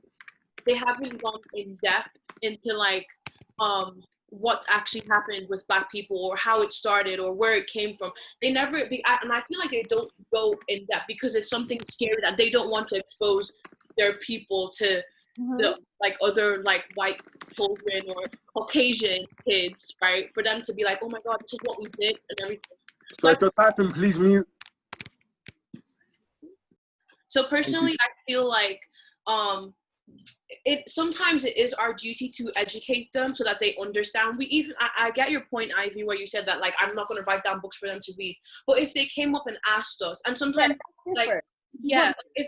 because some people are actually afraid to go into that conversation because they don't want to find out that, oh, their ancestors were the ones that did this or this and that, and it's hard for them to touch on those kind of subjects. But I personally feel like, in education wise and coming from school, that it's something that's just been scratched. It's literally scratched. I feel like I've learned more on World War II and World War I than I have on black people, right? Or like Africans and how slavery happened. But I've had to go and research that by myself and learn, like, how I'm coming, like, from a Nigerian mother, right? She's always taught me to stand my ground no matter what. And I've had to go and research to understand what happened to my ancestors to get to where we are today. So I feel like, in education-wise, or educating them, it's something that needs to be targeted for schools to educate and stop scratching it and actually look in depth and have lessons for it where they actually teach everyone. It's not, even in the, like, for instance, is it Kemoy? Kemoy, yeah. Don't worry, London people say Kemoy. Yeah, I'm sorry, I've been calling you Kemoy. It's fine. Yeah, I know that you said that you run a youth center, and I think that's amazing. But if they can't be educated in schools, but the youth that do come to you, you can actually educate them on what actually happened. Because the parents, it's a thing where they have a blind eye to it, so they will never sit their child down to educate them on what's actually happened, or what's the cause of this Black Lives Matter movement, right? But I feel like, if we were able to, like, have, like, maybe, like, classes or something where we could actually gather everyone together, different cultures, not just Caucasians, but Asians and other kind of peoples as well, and gather them together and just educate them, like, oh, this is what happened. We're not scratching the surface, we're actually going in depth. So that it's not so whenever they go into the workplace or whenever they go into something, they're not just going with a blind eye, or they see a black person, or something like that. So that's my view on how we should tackle. Thank you very much. All right, thank you guys for the viewpoint on allies. We're now going to move over to the next question. Okay, finally, tangible solutions. What structures can we put in place to start this, to kick this off, this movement? Because again, the purpose of this conversation is to have viable, tangible solutions in which people can genuinely learn, take in, and go away with, and start to apply in their work life, their daily life, if they can see something, and including our white or kind of other race allies that are in here as well. I think, first of all, it's about speaking out to, if you work for an organization.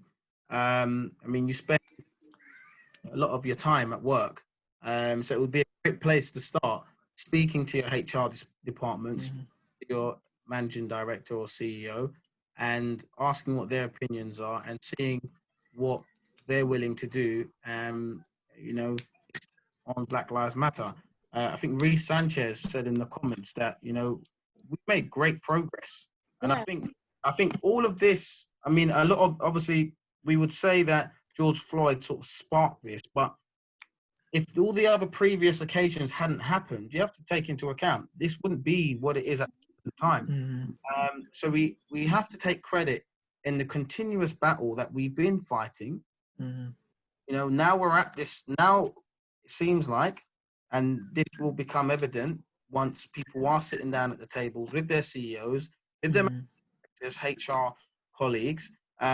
This will be the moment where you can actually find out if people are willing to make a change, and the change that you want to see, representation of Black people within your organization, the fact that they are taking this serious. That is the only way I can really, as an individual, because you can look at it from a change, but for you and everyone inside this meeting today, just think about the small little change that you could make by speaking out to your manager or to your CEO, who may or may not understand, and then ask, what can we do? And I think there, that can then infiltrate, because businesses really and truly run the world, simply because of money power.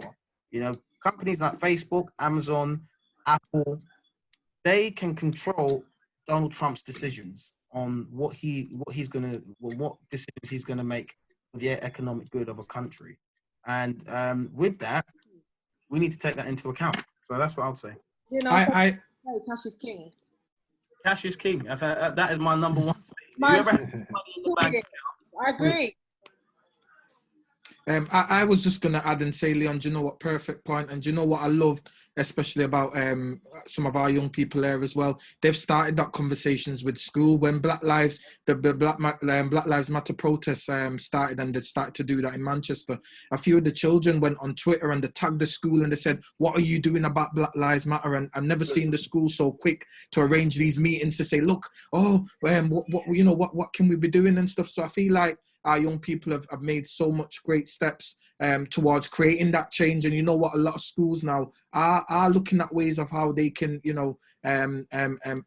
work on that, whether it's, recruiting more staff, of BME, or, sitting down with students and seeing what they want. Do you know what, I have to be proud, because I have to say, do you know what, before I started the school, they did nothing on Black History Month.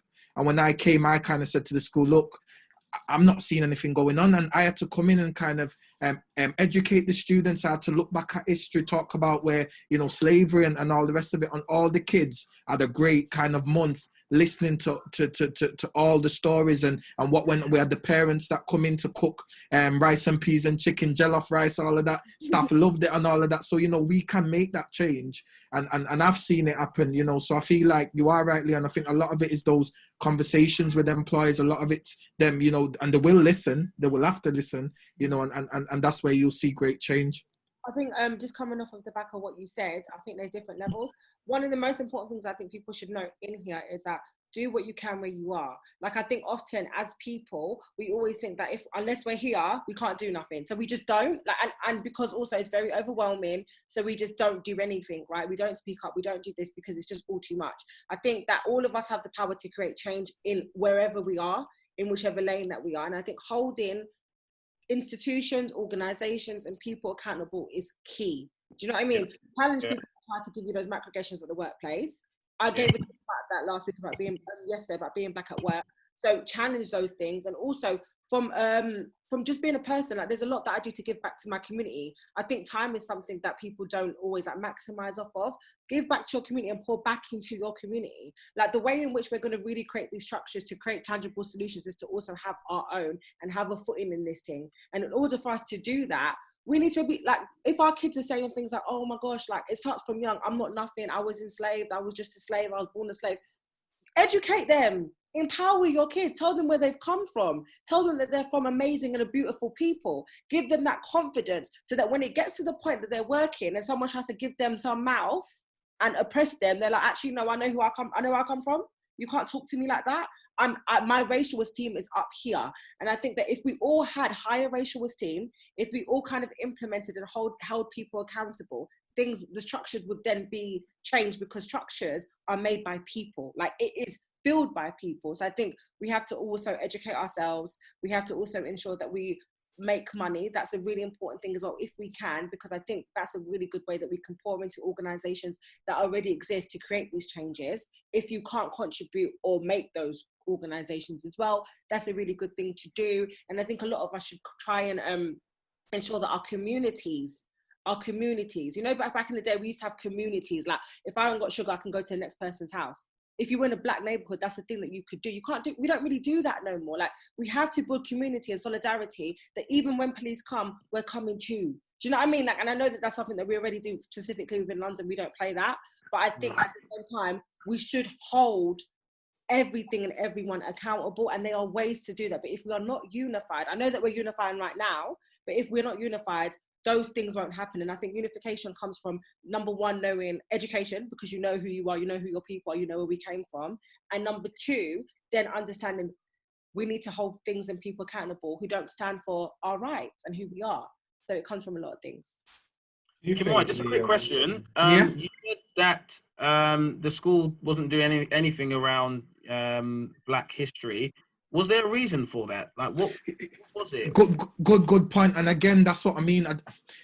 I don't think it's a very, very sensitive school at the time I joined. And I think a lot of it was staff not feeling confident enough to deliver something around that topic because they felt like they weren't better placed. Because like I said, the majority, before I started, it was just mainly I white was gonna staff say, that was were there any there. other black person there, or There wasn't, and that's why when I came, I noticed. I mean, I could tell from before I started at the school because the deputy that was there in his email when I asked the question of, what are you guys doing around Black History Month? The way how he replied tells me that they were really, really looking for someone to come in and revamp the whole thing. And I just came in as a, obviously as someone local from the community, and the stuff I did, the kids and the feedback, was incredible because they needed it.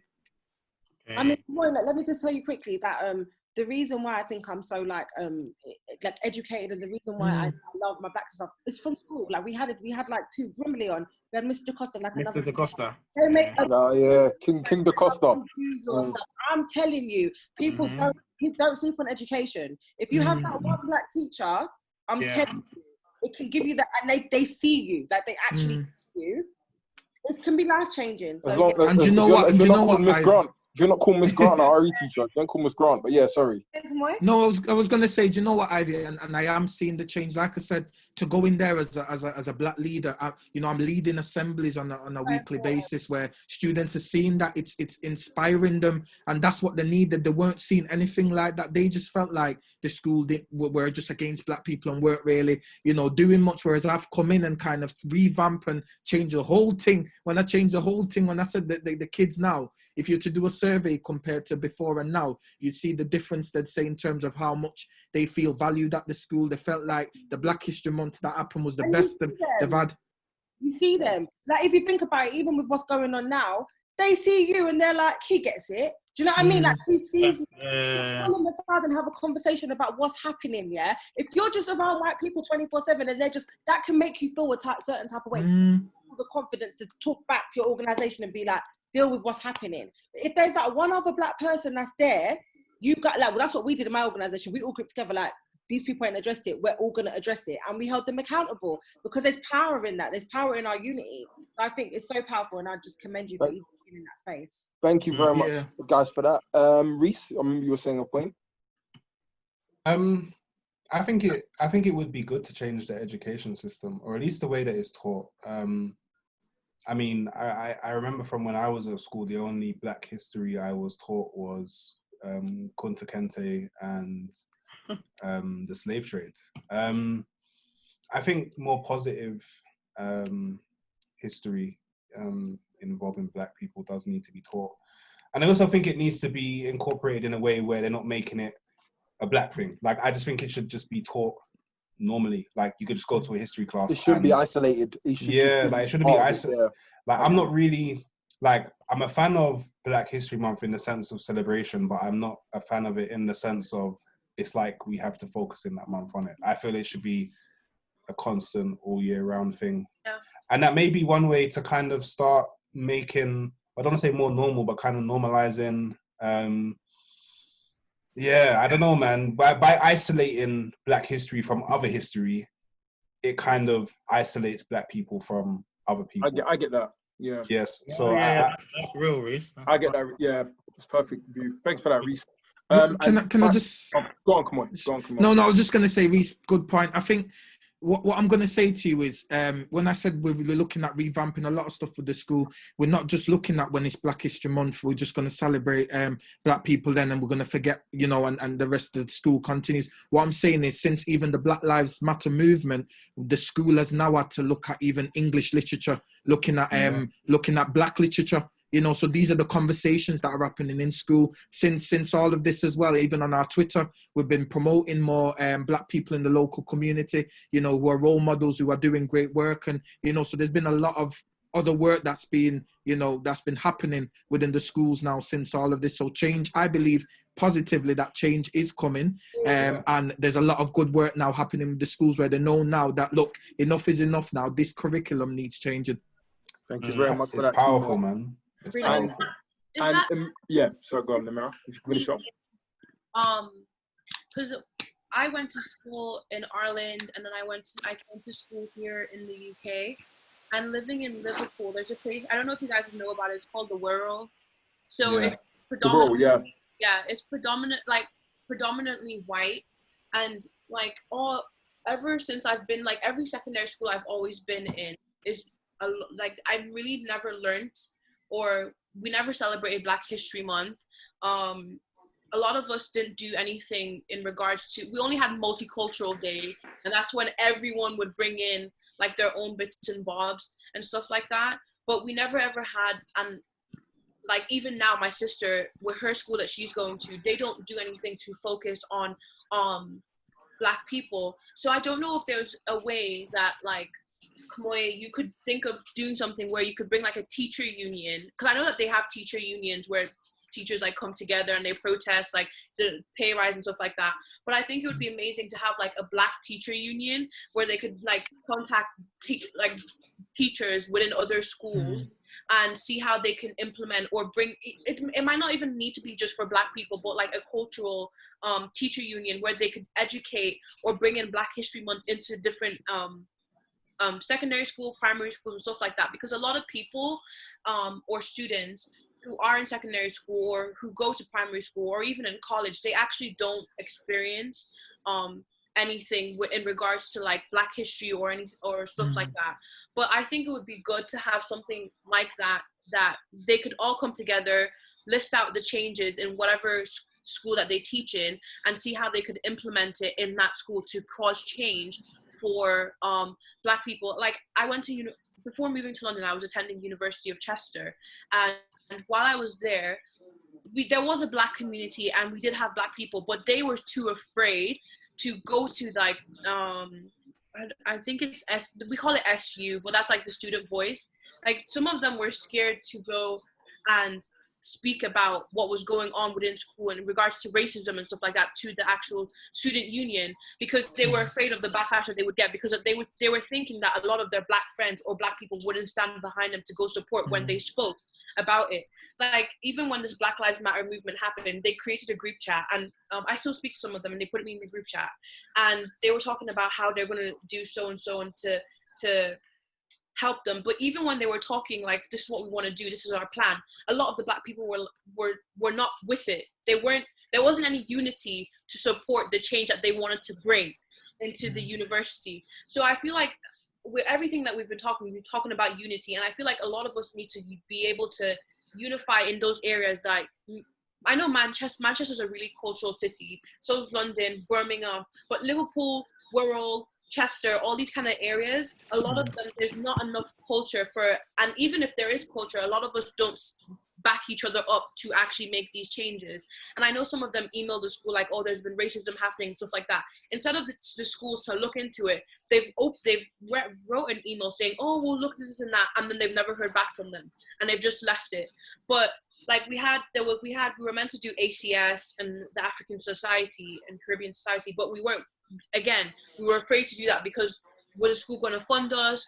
And a lot of the Black people were not behind it. So I feel like there's a lot of things with what we can do to create change, but we should also look at environments where there's not a lot of Black people, how we can try and bring change to educate them and stuff like that. Well, Thank you very much. Thank you very much, guys, for that.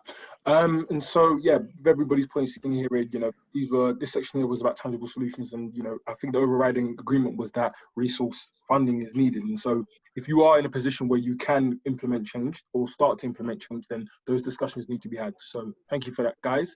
And with that being said, I believe we're moving on to the final piece, which is questions from the audience. So of course, I'm welcome to have it in any way, right? We can have it in a question and answer style format, or we can just have a big general discussion here with lots of people. Of course, people please don't cut each other up or take, time out, or you know what I mean? We can structure it between ourselves, right? We've got allies here. We've got, it's a safe space. We've got people from all different walks of life in here. So, again, we can either have it in a question and answer style format, or we can have a big general discussion. It's totally up to everybody here. What does everyone think?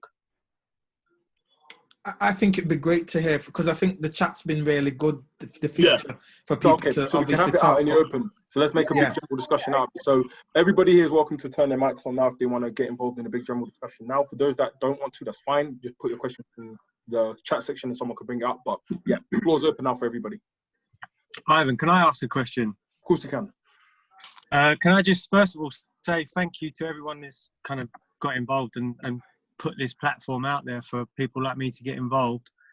I know how hard Ivan's worked for countless years to educate people and create a platform that we can all collaborate on. So first of all, thanks Ivan and everyone. No problem. Thank you. And then my question is, I've been talking to a lot of people. I like having big open discussions. Ivan knows that. I'd say 90%, 95% of the people I'm talking to support the cause, support everyone against racism. It's not black versus white, it's everyone against racism. Agreed. But I've met, and it shocked me, man, a close friend, his wife, we was having a discussion in his house the other day, and pretty much it was nothing that I could say to her would have split her decision on all lives matter. No, nothing I said, no stats, no statistics. So my question to everyone on the panel is, what the hell do I do in that situation? Do I give up, or do I keep pushing and talking to a brick wall? I wouldn't talk to a brick The wall. other day, it was from my work. They conducted a town hall meeting where the CEO and everyone participates, and we're a huge organization. And the person said, look, everyone in life experiences pain. Every single time you responded by saying, do you know what? You know, imagine you're going through a real difficult situation. And as we know, mental health is a huge thing at this present time. So you're going through your own pain. But then for you to respond and say, well, do you know what? Outside of here, everyone's going through pain. There's people starving.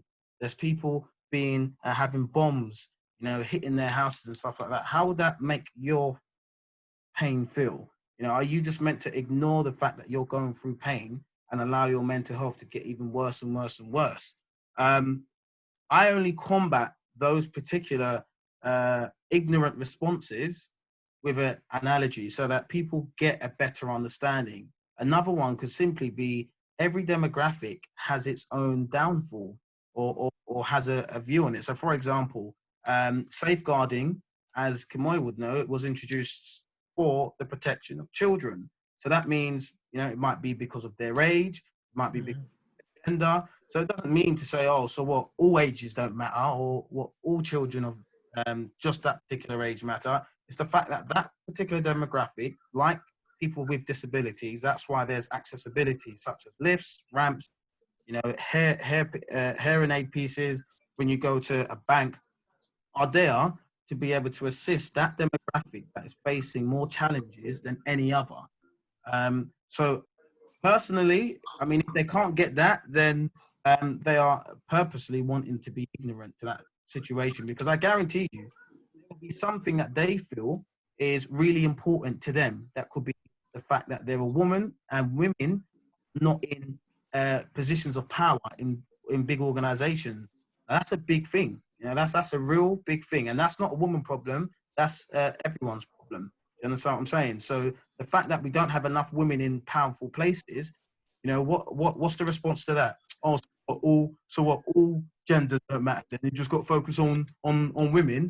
You know, ignorant comments like that, I think, can only be shunned by looking at their own personal circumstances and using that against them. That would be my. Yeah, and that was really good. But can I just interject quickly? I think that if at this point, given everything that's gone on in the world, somebody still says all lives matter, that is a choice. And I personally think, Leon, you know, I'm not as empathetic as you are. I think that at this point, you know, I can drive through an argument. I know, you like it, but for me, I'm just like, given everything that's happened, at this point particularly, if somebody is still then saying all lives matter, I think that's the position that they've chosen to take. And I think you understand that whiteness within its context centers itself. History shows us this. So if that person then feels that they're in, you know, the context of whiteness, they are not at the center, they can't understand. That's where the all lives matter whole thing even comes from. It's like, oh, but I'm used to also being the one that's the most important. I'm used to being the one that's in power. My life matters too. That's where it comes from. And some people, yes, can be talked around, but others can't. And I think that it's difficult, especially for somebody that you care and you love and you cherish. But at the end of the day, I think people choose to believe in this situation what they want to believe. And I think at this point, ignorance is a choice. And I think you can give them all the analogies under the book, But Yeah. a spade is a spade is a spade is a spade is a spade. Just got to leave them to it. Got to leave them to it. Yeah, like me personally, anyone that can't understand that, yes, all lives matter, but we're dealing with the Black lives right now, just ignore them. I mean, do you know what I mean? If we're talking about Black Lives Matter and then your instant response is, oh yeah, but all lives matter, then by the way, killed it. Like, that's dead. Like, I don't quite understand it. It's like if one of your family members passed away and then I was to come to your funeral and be like, oh, but my granddad died. Like, I mean, it doesn't make any sense. Like, I mean, it's if anything, I feel people do it to antagonize, because it's actually annoying. Like, I think they do it because they believe it, Rhys. Like, they actually believe that. I don't think anyone genuinely believes it. I think it's purely to antagonize. No, I do, definitely. I actually believe, like, just hearing sheer passion, how we were passionate about this. Exactly. Passionate about why. My life matters. No, Rhys, honestly, they say it. No, Rhys, they say it with the froth in their mouth. They say I it don't know. in their mouth. Like, you see that white stuff at the side of your mouth when you're angry? With that stuff that moves, that. They say it with the madness. They say it with the madness. They're educating me at the same time that, okay, so this is a real deep thing for you, isn't it? You feel like white lives have not been taken. Exactly. Or you feel like white lives have been at the centre 24/7. No, I mean, I'm sorry. We can't win everyone. Next. You know, everyone can't be won over in this battle, and we have to take that into account and waste our time on those individuals. They seem like that individual should no longer be part of your circle, or they don't need to be part of your circle. Keep them at a distance. Yeah, period. I agree. I don't agree with that. You should include him, include her. Too long doesn't make right. So you have to educate her. So not including them is not a wrong, you know. I mean, not surrounding yourself with individuals that have a negative connotation is not a wrong thing. That's the wrong thing. Is for me to go and punch them in the mouth, talking rubbish. Now, no. But what I'm saying is, distancing yourself from individuals like that may also bring to their attention that actually, I may have said something stupid there. I mean, we're talking about distancing yourself. We're not talking about taking action that's wrong or you know, that's going to cause pain or something like that. Leon, can I interject? I just feel if I then leave her to her own devices, she's then going to gravitate to people with similar views and then live in some sort of echo chamber where all people like that, they get lost in that view, which is just incorrect. So then if that echo chamber grows and grows and grows and grows, surely I could have maybe interjected earlier. But you've done that, you see. That's what I'm saying. Already, you've done, There's only so much you can do. But if people want to obviously have their views, as Moses, there's limited things we can do. We've tried to inspire them. It's clearly not worked. Yeah, so, you've seen a guy die with the police officer's knee in his neck, and you still need convincing. Yeah, it's mad. That is enough to say, do you know what? You can stay in your bubble and with the rest of them as well, because there's, as I said, we cannot try our best to keep on. Like, there could be someone else who could take 20% of the work that you're putting into that woman, ignorant woman who just doesn't want to see it and has their time. Do you understand what I'm saying? There's a time where a black man comes and saves her life, and she goes, shit, I was thinking all of this stuff all that time. And she might have her awakening, but at this present time, I think your efforts are put into something else where you go, do you know what? I want to talk to people who want to learn, because sometimes people respond to arguments just to have that response. They don't respond to a listened argument. And this is the thing with debates as well. Sometimes people will have a debate with someone and all they're doing is just responding. They're not actually actively listening, taking into account, and then going, okay, I see where you're coming from. They just want to hear themselves speak. They just want to hear it's just like, I'm going to have a debate and you're going to say, and then you're going to say, and it's like, whoa. That you're not going to learn anything from that. Do you understand what I'm saying? So there must be some. You're gonna put a certain amount of effort into this, and then afterwards it's going to be a thing of, you know what? You have to know for your own self, as an educated man or woman, I'm going to call it a day with you, and And I also think that the echo chamber that you speak of is the echo chamber that Black people have existed in and existed. So it's nothing new to us. And I think it's a hard realization for white people, yourself included, who's obviously around white people, that, hold on, my mate thinks like that. And that is painful. I understand that. But the echo chamber that you speak of is the echo chamber that we exist in. And the consciousness that you're coming to is the consciousness that we've always been at. And I think that's why we're at the issue now. And I think part of being an ally is understanding that, you know what, people that look like me as a white man don't think the way that I think. They think in the context of whiteness, and they think in the context historically of whiteness being violent. And those are the people that I need to distance myself on, because in this particular thing, when it comes to race, when it comes to executions of Black people, that is fundamentally a human right. And if somebody wants to assert their all lives matter when it comes to this particular issue, for me, leave them in the dust. That's what I would say. Yeah, leave them in the dust. One thing I would say, let's try to understand this woman, why is she behaving like that. That will make us understand where she comes from, because maybe there's some personal experience, all this kind of thing. So before we just make a judgment, no, maybe she doesn't understand. Let's have a look on the other side of the coin. James. He said he spent enough time. Individual. You can't have that perception. He wouldn't have understood. She would have given her opinion and her view, and he would have taken that into account and explained the reason behind it. Now, what do you want me to do? Yeah. I understand that you're ignorant, and you can't do it for the rest of your life, James. You got to wake up sooner or later and go, do you know what? Actually, enough is enough now. You would be a fool to keep on trying the same thing over and over and over and over again because you want to be more understanding to them. We ain't got time for that. Yeah, man. Just to jump in. Dying on these streets, okay, in inhumane ways, and the ignorance of you just, the casualness of you just putting your hands in your pocket, kneeing on him, kneeing his neck whilst everyone is there, like telling you what's going on. Like, that is the reason why, because we're trying to over-understand other individuals. If I was there, I'm telling you now, and a different story. Me, I probably would have got myself, because I would have intervened. I could never sit there and watch the knee in someone's neck and not do anything. It's because we've been socialized being in the UK that, like, obviously police brutality is war, but there's no guns, right? So we feel like intervene based on experiences with the police. The reason why they didn't intervene is because they know through their experiences with the police, specifically in America, that they would have died at the very young age, whereas we've had different experiences with the police. We don't always think death. We would think of a mad beating, but we wouldn't necessarily think death. And that's why a lot of us in the UK say that we would have intervened. I just want to give light to that. But Jay, I think it's really important to note that, like, not everybody is going to understand this yet, and it's not our job to teach them when we've already told them, and when they can. That's the part I understand about teaching. Like, it's not our people, because they don't want to know. They don't care.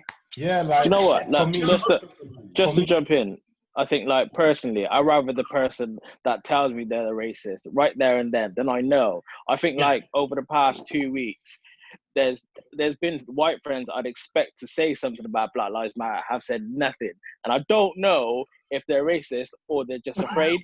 Some people are just scared of speaking up, and I'd rather someone, you know what I mean, not call me the N-word to my face, but at least show me who you are, your true colors, innit? If you're about the racist business, then that's fine. Then I know that for a fact.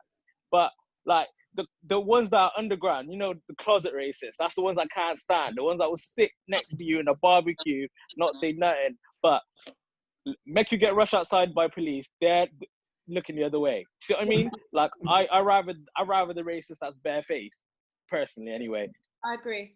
Yeah, like, for me, the one thing I've always lived by, my dad taught me, is only a fool argues with a fool. Yes. So, that is exactly what I was going to say. That's so true. Like, just leave them.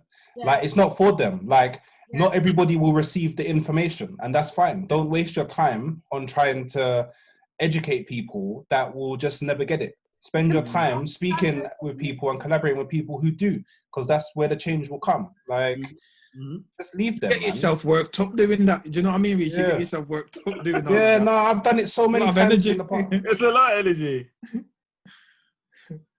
Thank you, everyone, for answering that. I appreciate it. No worries. Just another point I was gonna raise. So someone said about going back to Africa and living in Africa. Do you know what? I was with that idea until I went back to Africa and I was at a restaurant and there was white people there and there was me there and they took care of the white people way better than me. Like they were getting the top 10 treatment. I think in Africa still there is the white person put higher than the people that actually live there themselves. So I don't think it's going to be a case of just going back there and everything's okay. It's going to need to be a lot of change in Africa as a whole. Alex, I so agree with you on that point. That is a slightly different conversation to what this is about. But I so agree with you with what you've just said there, because I mean I don't think everyone's just going to fly back to whatever country in Africa you want to go back to and everything's going to be hunky-dory. You're still going to have issues no matter what country you're in. Based on race, whether your skin is dark or lighter, those issues always come about. So no, I just wanted to touch on that and say I fully agree with you. I'm on going back though, I can't lie. I'm on going back. Just if they're offering flights, I'm going. Donya Jackson just said, Leon, I respect your enthusiasm and this discussion is awesome, but trust, if you were and have been socialized under the systemic police brutality, you would not have stepped in, period. I mean, this is what happens when you have new blood, I suppose, isn't it? New blood in any organization or in any country comes with a different perspective or a different attitude on things. So it's not to say that, the people that were standing there were wrong, because I don't clearly know the type of fear that would have been.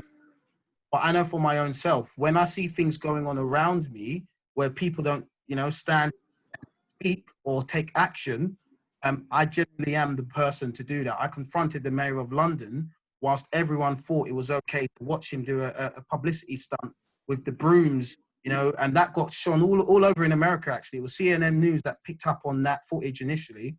And I was flown out to America. I was offered loads of different job opportunities within America. Maybe I should have taken them. I would have been out there giving my views or, having some sort of influence on the situation now in America. But I mean, I just see it as, you're probably right. If you lived in America, as probably everyone did, they just stood back. But I mean, I suppose I would have taken the action of trying to push the officer off and keep running, really. And I think just to Leon's point and to Donna's point as well, I think what Donna was speaking to was how they've been socialized, which is different to the UK. We understand that intervening doesn't equal death. We don't think that. We don't think if we intervene, we're going to die. It's very different.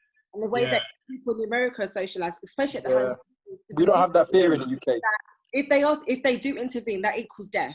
So I think it's very different to have your life on the line when you've been conditioned to believe that is going to be the outcome. So I think it's important to note just that there is that difference, because over here we do have that freedom, and even if we intervene with the police, we might get a big beating, we might be black and blue, but we don't automatically think death. So I think that it's important to note that there is a difference there. But I do you know what? Yeah, do you know what might actually be a good thing? Yeah, and this might be one for you to do, Ivan, if you can pull it off. Yeah, but I think there needs to be a deeper connection between Black people in the States and Black people in London. I was actually going to ask that at the very end if I should put together a huge global discussion with Black Americans and Black British or whatever. I think there's white British. I can do that because I think there's a lot that can be learned from the Black people in London. Like, I mean, by the way that like.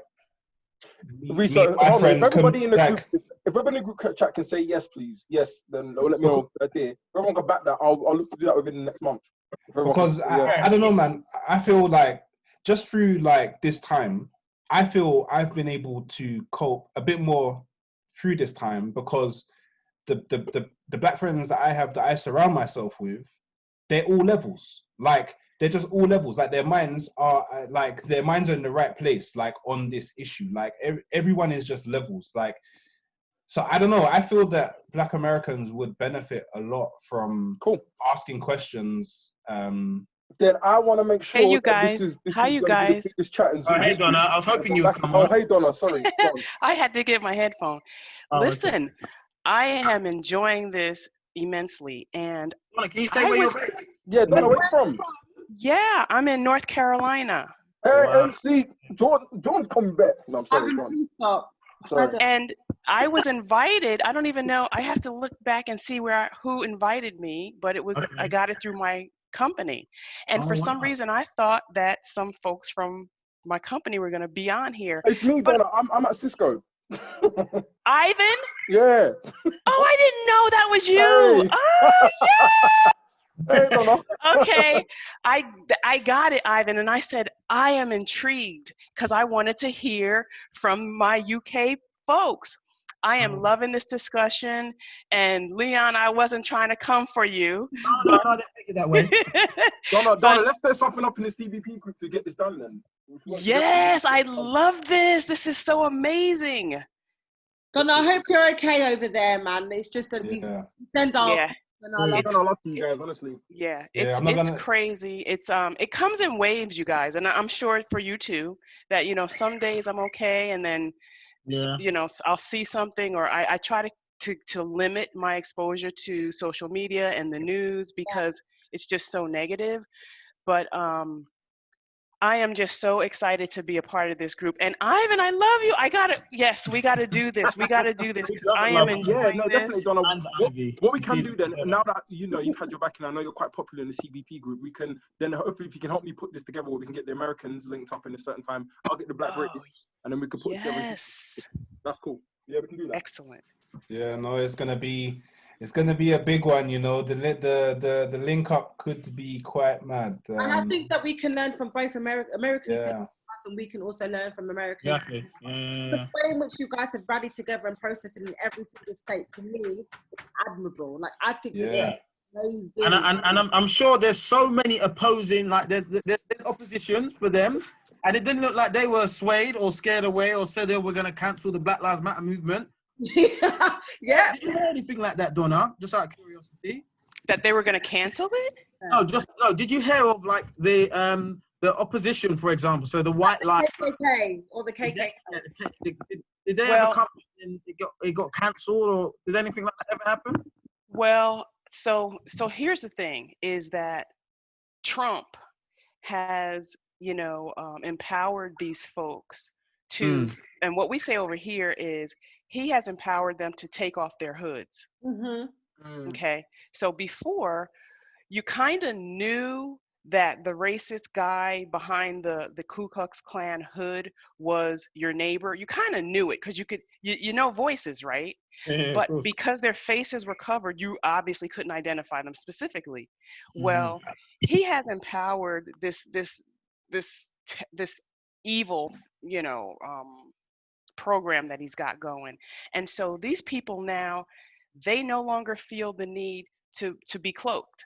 They are just out right in your face. It's somebody said earlier, and I agree with that. The good thing is that now I know that you know that I know who you are, as opposed to I would rather know who I'm dealing with than in some parts of the states, especially up north. It's a little more subtle, not much, but a little more subtle. I'm in the South, and it's kind of crazy. And you just adjust. You just learn how to filter your lives and go into corporate America and do what you have to do. You all know we have to be 8,000 times better on point with our roles, with everything that we do. So it's the same. Like a lot of the issues that you all are bringing up are the same. There are certain parts of this country where white people have literally never seen Black people in person. They have never seen it. It's something that, like you say, it's almost impossible, but they stay cloistered. They stay in these little factions. And so to answer your question, if they're mobilizing these groups, if they're mobilizing to try to fight against Black Lives Matter or any other of our, Black initiatives, right now they haven't exposed that, or it hasn't been exposed to the levels where anybody is in fear. It's the norm. It's just the normal stuff. It's just their normal alienation and racist activities that they've always done. But nothing has bubbled up to the top yet, at least that I've heard of. see the thing about the cancelling. All right, this is the perspective that I have. Okay, so I was planning to go, and me personally, I don't really care if there's opposition there. I mean, I don't really care, but I know why they're going there, and I'm not just gonna stand there and let man punch man up. I'm just not gonna do that. That's just not gonna happen. Like, I'm just not gonna stand there and hold my peaceful place and let man get punched up. It's just not gonna happen. But what's gonna happen is someone's gonna record the fight and it's gonna get taken out of context, and then it's gonna smear the whole Black Lives Matters campaign. So I would say if it needs to be cancelled just to avoid that, then I think that's a good thing, because you wouldn't want the social media controls a lot, and all it takes is for a 15-second out of context clip, and then all the hard work is just done. Like, it's just done right there. Rhys, they're going to pick. Okay, so would you describe? Anyway, they're going to do it. That's They did it peaceful. with the peaceful protest. Sorry, Leon. They did it with the That's peaceful all right. protest anyway. Like, when they said when they talked about the spike in coronavirus, guess whose pictures they used, even though it was a peaceful protest. They did it with the bloody horse running loose and blame black kids for pushing the damn police officer. Yeah, I know. Not ride a horse in a public. I know, yeah, it's mad, isn't it? There is no right and correct way of it being black. And if we do use self-defense and the media then says, oh, we've ruined it, nothing new. Nothing. Yeah, it is nothing new. Marvel, avocado, and they said to her that she's a bloody murderer or something for eating a bloody avocado. That is what this stupid media does. We cannot hold our kind of attention towards what British media is going to say about black people, because let's be honest. It's not even British media, it's global media. Not even Yeah. Is a devil. That's why it's more concerning. In my honest opinion, I mean, like, I'm not saying don't go. I'm not saying don't go. I'm just saying I'm thinking about the repercussions. Maybe I'm an overthinker. But this is why it's incredibly important to ask yourself, and as you rightly did, Rhys, ask yourself, like, what's the purpose of you going? And as Ivy just clarified, no matter when you go, it's always going to be someone who's going to shed light. Even when Greenpeace was protesting, you know, they went right outside the bloody motorway to the airport. It was a tunnel that was bringing all traffic into the airport, and then they went to central London. You know, there's always going to be a small area or someone that's going to critique the way you've gone about doing something. And I just think, okay, so simply because of that same reasoning, what if every single time we organize a protest, they said, oh, the far left wing are coming out, so okay, so we don't protest.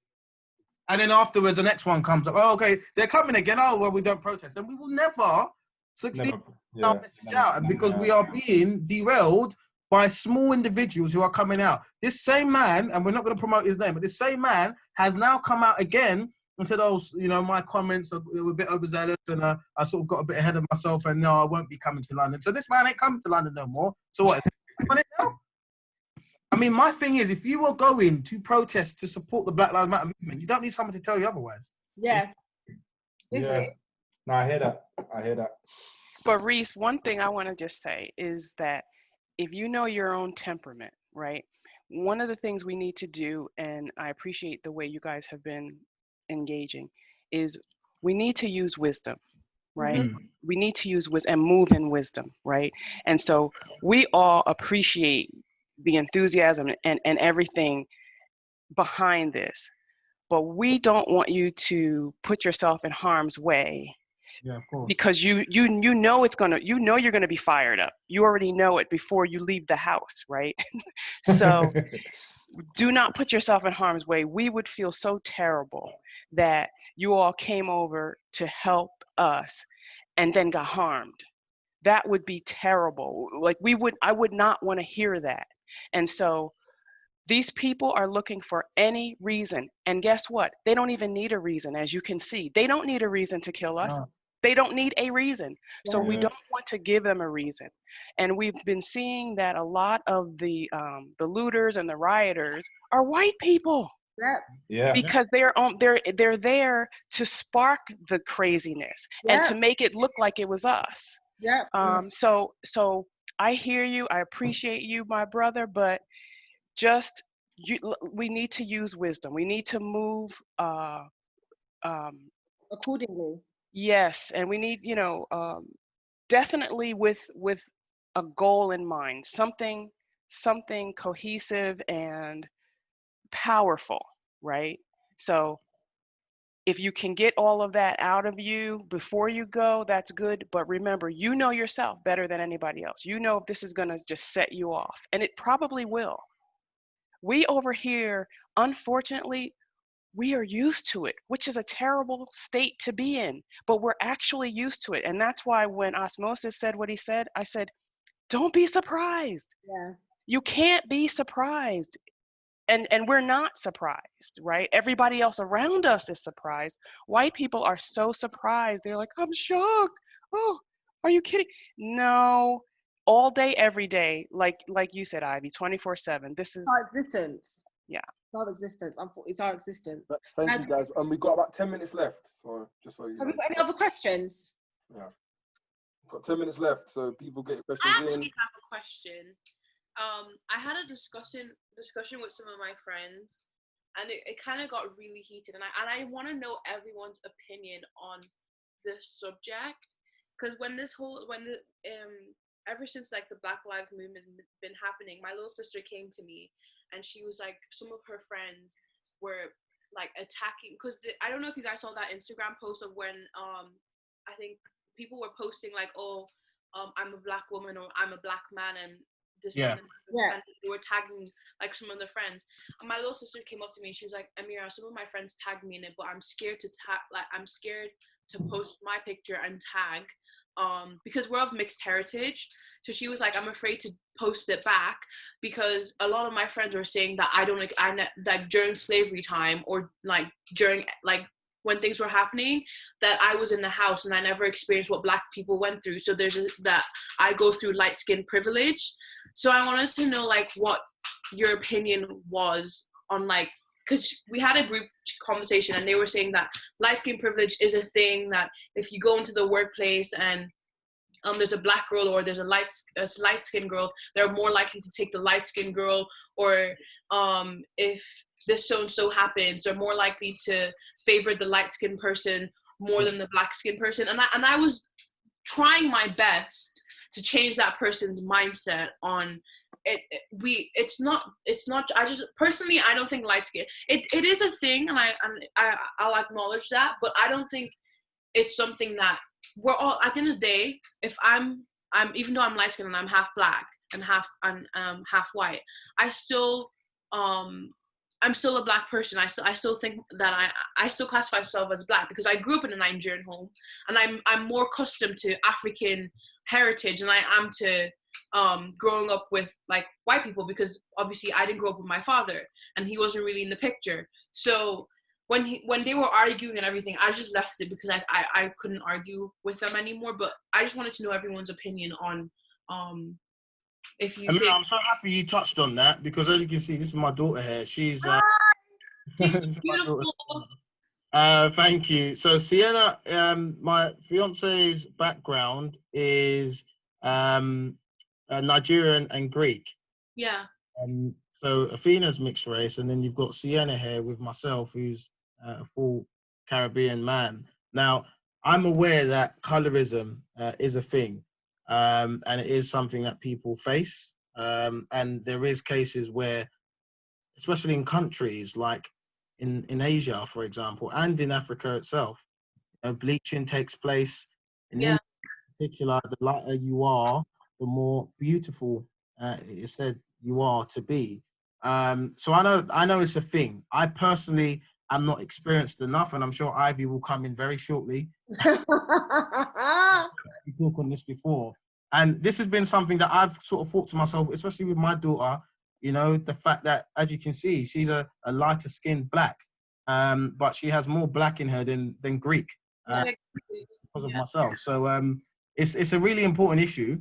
And again, I think it's always important to say this is a separate issue to race. Yeah, what we're talking about. Yeah. Yeah, I mean, if you look at me and Ivan, we're basically the same size. I'm just lighter. Look, if we was to walk down the road, the racist man would probably want to class us both. But I feel like in situations where it's I think it'll be more applicable in like hiring and places like that, or opportunities. I think it's better to say opportunities. Even though I'm half black, I mean, I've got better opportunity than Ivan, who's dark skinned, just because he's a darker shade than me. So, I mean, I can resonate with black people on the struggle of being black, but I can't resonate with dark-skinned people on the struggle of being dark-skinned, because I've never had to go through that. I mean, I've witnessed it because I've been around dark-skinned people, and, you know, half of my family, you know, is dark-skinned. I grew up around dark-skinned people, but me, myself, I've never had to deal with that. I mean, I've handled racism, but if we were still going into a situation where, you know, a racist person had to choose who had to go first, I'm pretty sure the dark-skinned person would go before myself. So, I mean, I think we just need to accept that.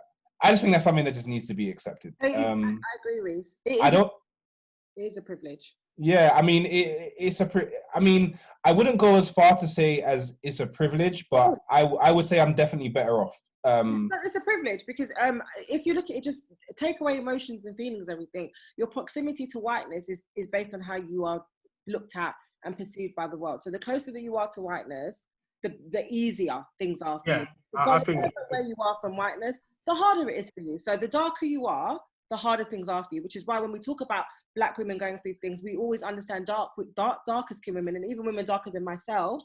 Because if I think about, I'm a dark skinned woman, everybody can see that. My sister's darker than me. She has had, and I'm still a dark skinned woman, but even within that, she's had situations where people have said to her, oh, stay out of the sun, like, or you don't want to get darker. That hasn't happened to me. So you have to see the nuances within our black experience. And it is definitely your proximity to whiteness. The world favors people who are closer to whiteness, and the world doesn't favor people who are closer to darker skin. That's just the way it is. The music industry is a great example. Yeah.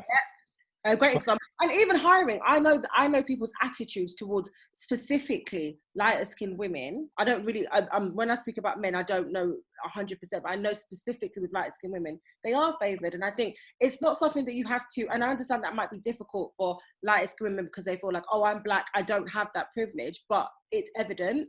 And we can see it historically, and we can also see it today. Now, should that take away from your blackness or how you perceive yourself? I don't think so. I think if you're black, you're black. And if that's what you want to identify as, you have every right to do so. However, I do think it's important to note that all of us have certain privileges. All of us. Like, I have certain, Leon, you have certain privileges because of where you are right now in your life compared to another black boy that maybe not be where you are in your life. I have certain privileges because of my education. Like, we all have certain privileges, and the point is not to ignore them or pretend they don't exist. The point is to actually lean into them and understand how maybe we could dismantle our minds, but also provide empathy in other areas where people don't have that.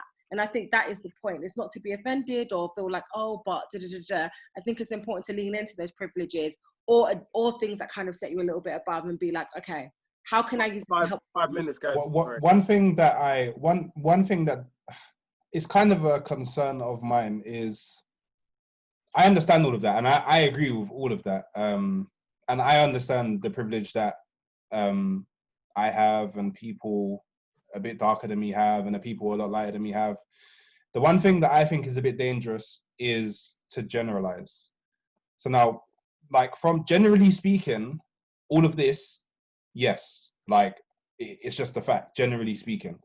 But I don't think we should be, I don't know, sometimes it comes across a bit dismissive. So like, okay, I may have a privilege because I am lighter skinned, but then on the flip side, I could have faced racism, and there may be a dark skinned person in London that's never faced racism. Yeah. By default, not every dark skinned person has faced racism. Yeah, but that doesn't take away the privilege. It doesn't take away. No, I mean, I know it doesn't take away the privilege. I'm not saying that. I'm just saying we shouldn't be dismissive of the fact that no, we shouldn't. I'm not saying we right now, like, not right now. I'm not saying we. I'm saying this is a thing out there. Like, I mean, you'll talk to some dark skinned people will just completely dismiss like anything that affects a lighter skinned person, and I think that's dangerous to do, because then you're now, not only are these people who are lighter skinned, but they still are not white. They get viewed a certain way from the white people, and now they're also facing something from the black people. So it's like, okay, as far as I'm aware, there's not a mixed race lives matter. So like, it's like, where do they then go? Like, you know, they're being pushed away from one and they're being pushed away from another. And I'm not saying this to bring light on that, because I don't think it needs that. I just think people need to understand, don't always tackle racism at such a general level. Like, sometimes it is good to go into like the more specifics and understand, because I mean, it's like, it's not only black people that face racism. You know, there's other people that face racism as well, but that doesn't detract from the fact that, you know, if you're a dark-skinned person, you're more likely to face it. Does one doesn't take from the other, which I agree with, and I also think that when it comes to identity, if you identify yourself as a black person, you're mixed race. That's not an issue. I think it's just more so understanding that, yes, it's just basic level understanding of, the lighter you are, the more the world perceives you as better, good, whatever. And the darker you are, the further away it does. It's just a fact. Just understand that and apply that, know that, and have empathy towards people who don't have that privilege. That's all I would say on that. But in terms of like, would you post, like, of course, you have every right to post as a black queen. Of course you do. Like, I never posted it because I acknowledge that, you know, I'm mixed race. So I never posted it. I saw it. I was going to post it, but I thought, I don't know. Like, I don't know if the message will, I don't know if it, I don't know. Like, what I would like to avoid is, because the world is so much more accepting to lighter skinned people, I don't want to do that, and then some light gets shone more on mine because I'm light skinned. That's why I personally have stayed away from it. Like, because people are classified as black, but I guess it depends on how you identify yourself, how comfortable you are in that identity, and then I think you move accordingly. That's what I would think. I'm not mixed race, so I don't really. Mary, what were you gonna say? It's fine.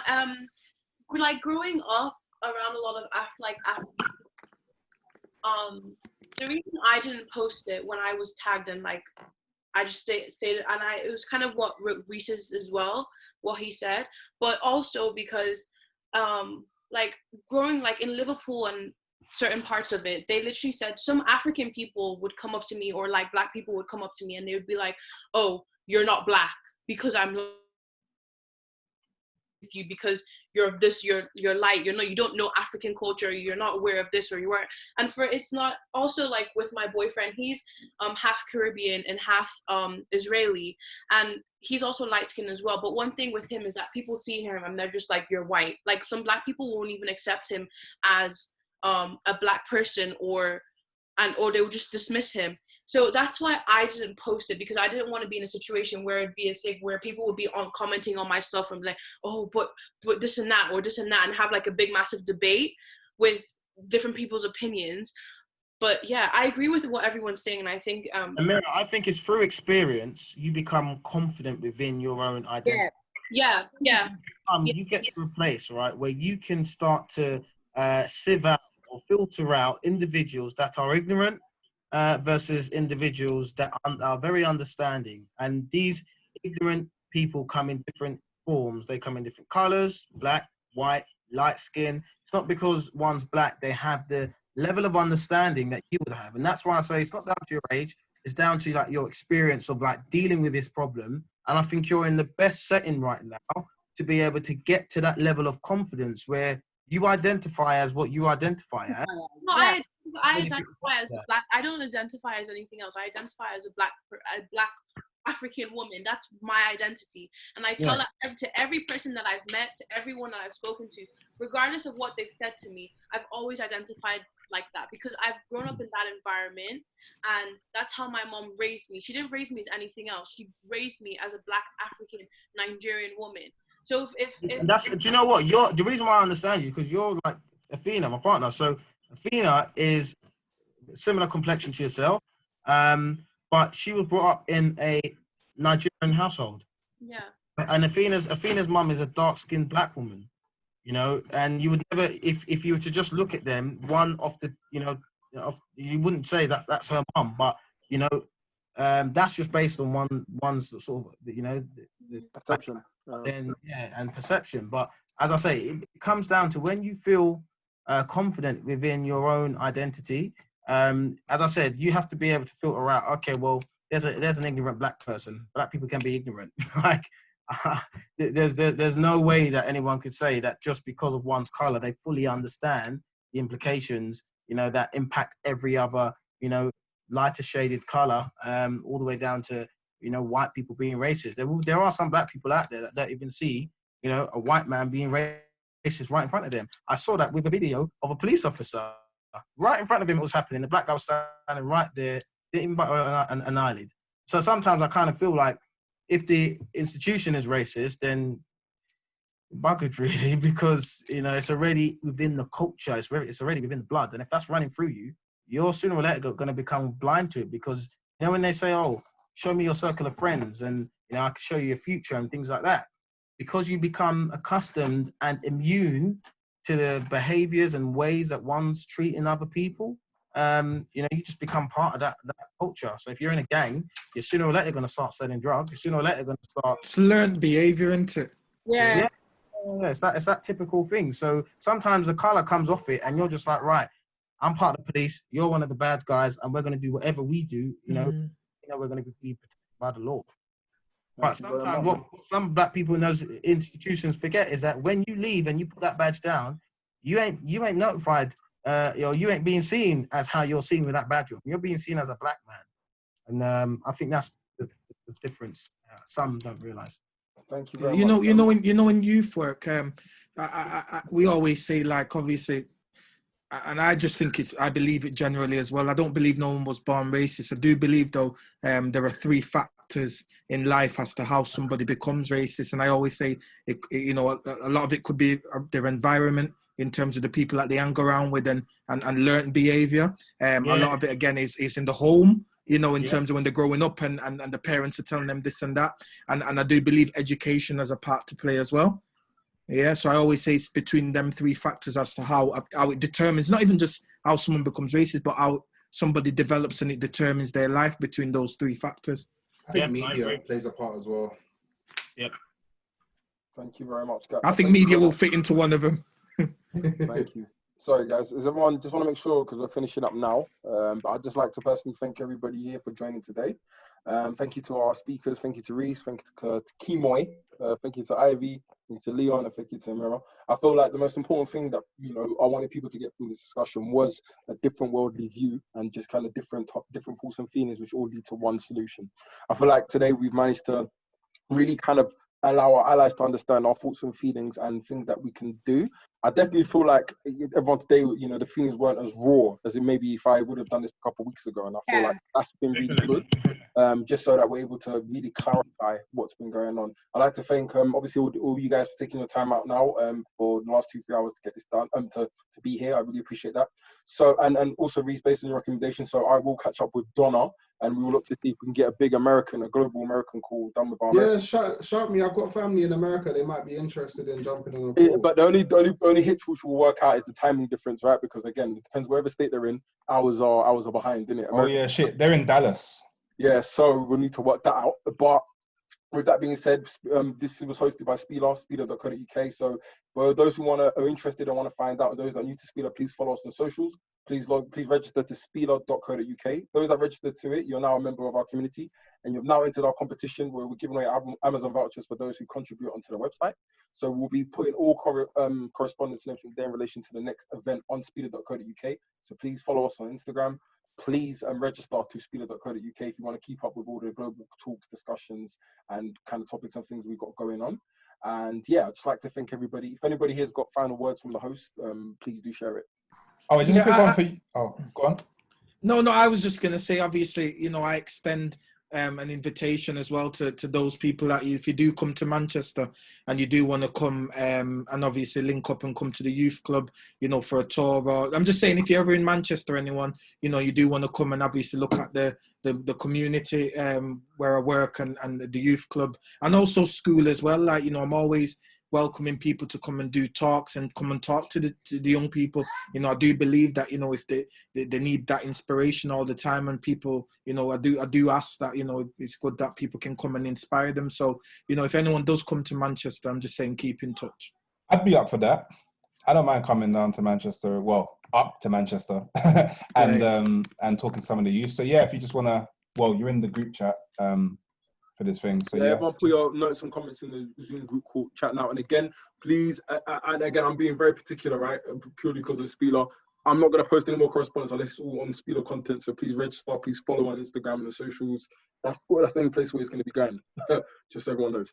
Just a quick one for yourself, Ivan, as well. Yes, I also know quite a few black people in Asia as well. If you want to get another kind of aspect from. Yeah, I mean, well, I'm going to talk over Don and see if we can get different representations from different parts of the world. Yeah, it's cool. So no, definitely, that'd be great. And yeah, sorry guys, if you guys, so is the host got anything? Any final words or anything? Or Ivy, Leon, Amirah? Thank you for coming and listening to us talk on such important matters for so long. Thank Appreciate you. it. Cool. Yeah, thank you. With that being said, I'd like to thank everybody. You lot have a fantastic evening. And yeah, we'll catch up next month. And I'll be sending out the correspondence. The video will be available on spiela.co.uk. So I will share that out by newsletter. Again, only if you register, you'll get the information on our socials. But yeah, without further ado, I'd like to thank everybody for their time. I hope Thanks to you as well, Ivan. Thank you. Thank you, everyone. Thank you very much, Leon. I appreciate it, guys. Thanks, Ivan, for organising. No worries. Thank you very much, guys. You lot take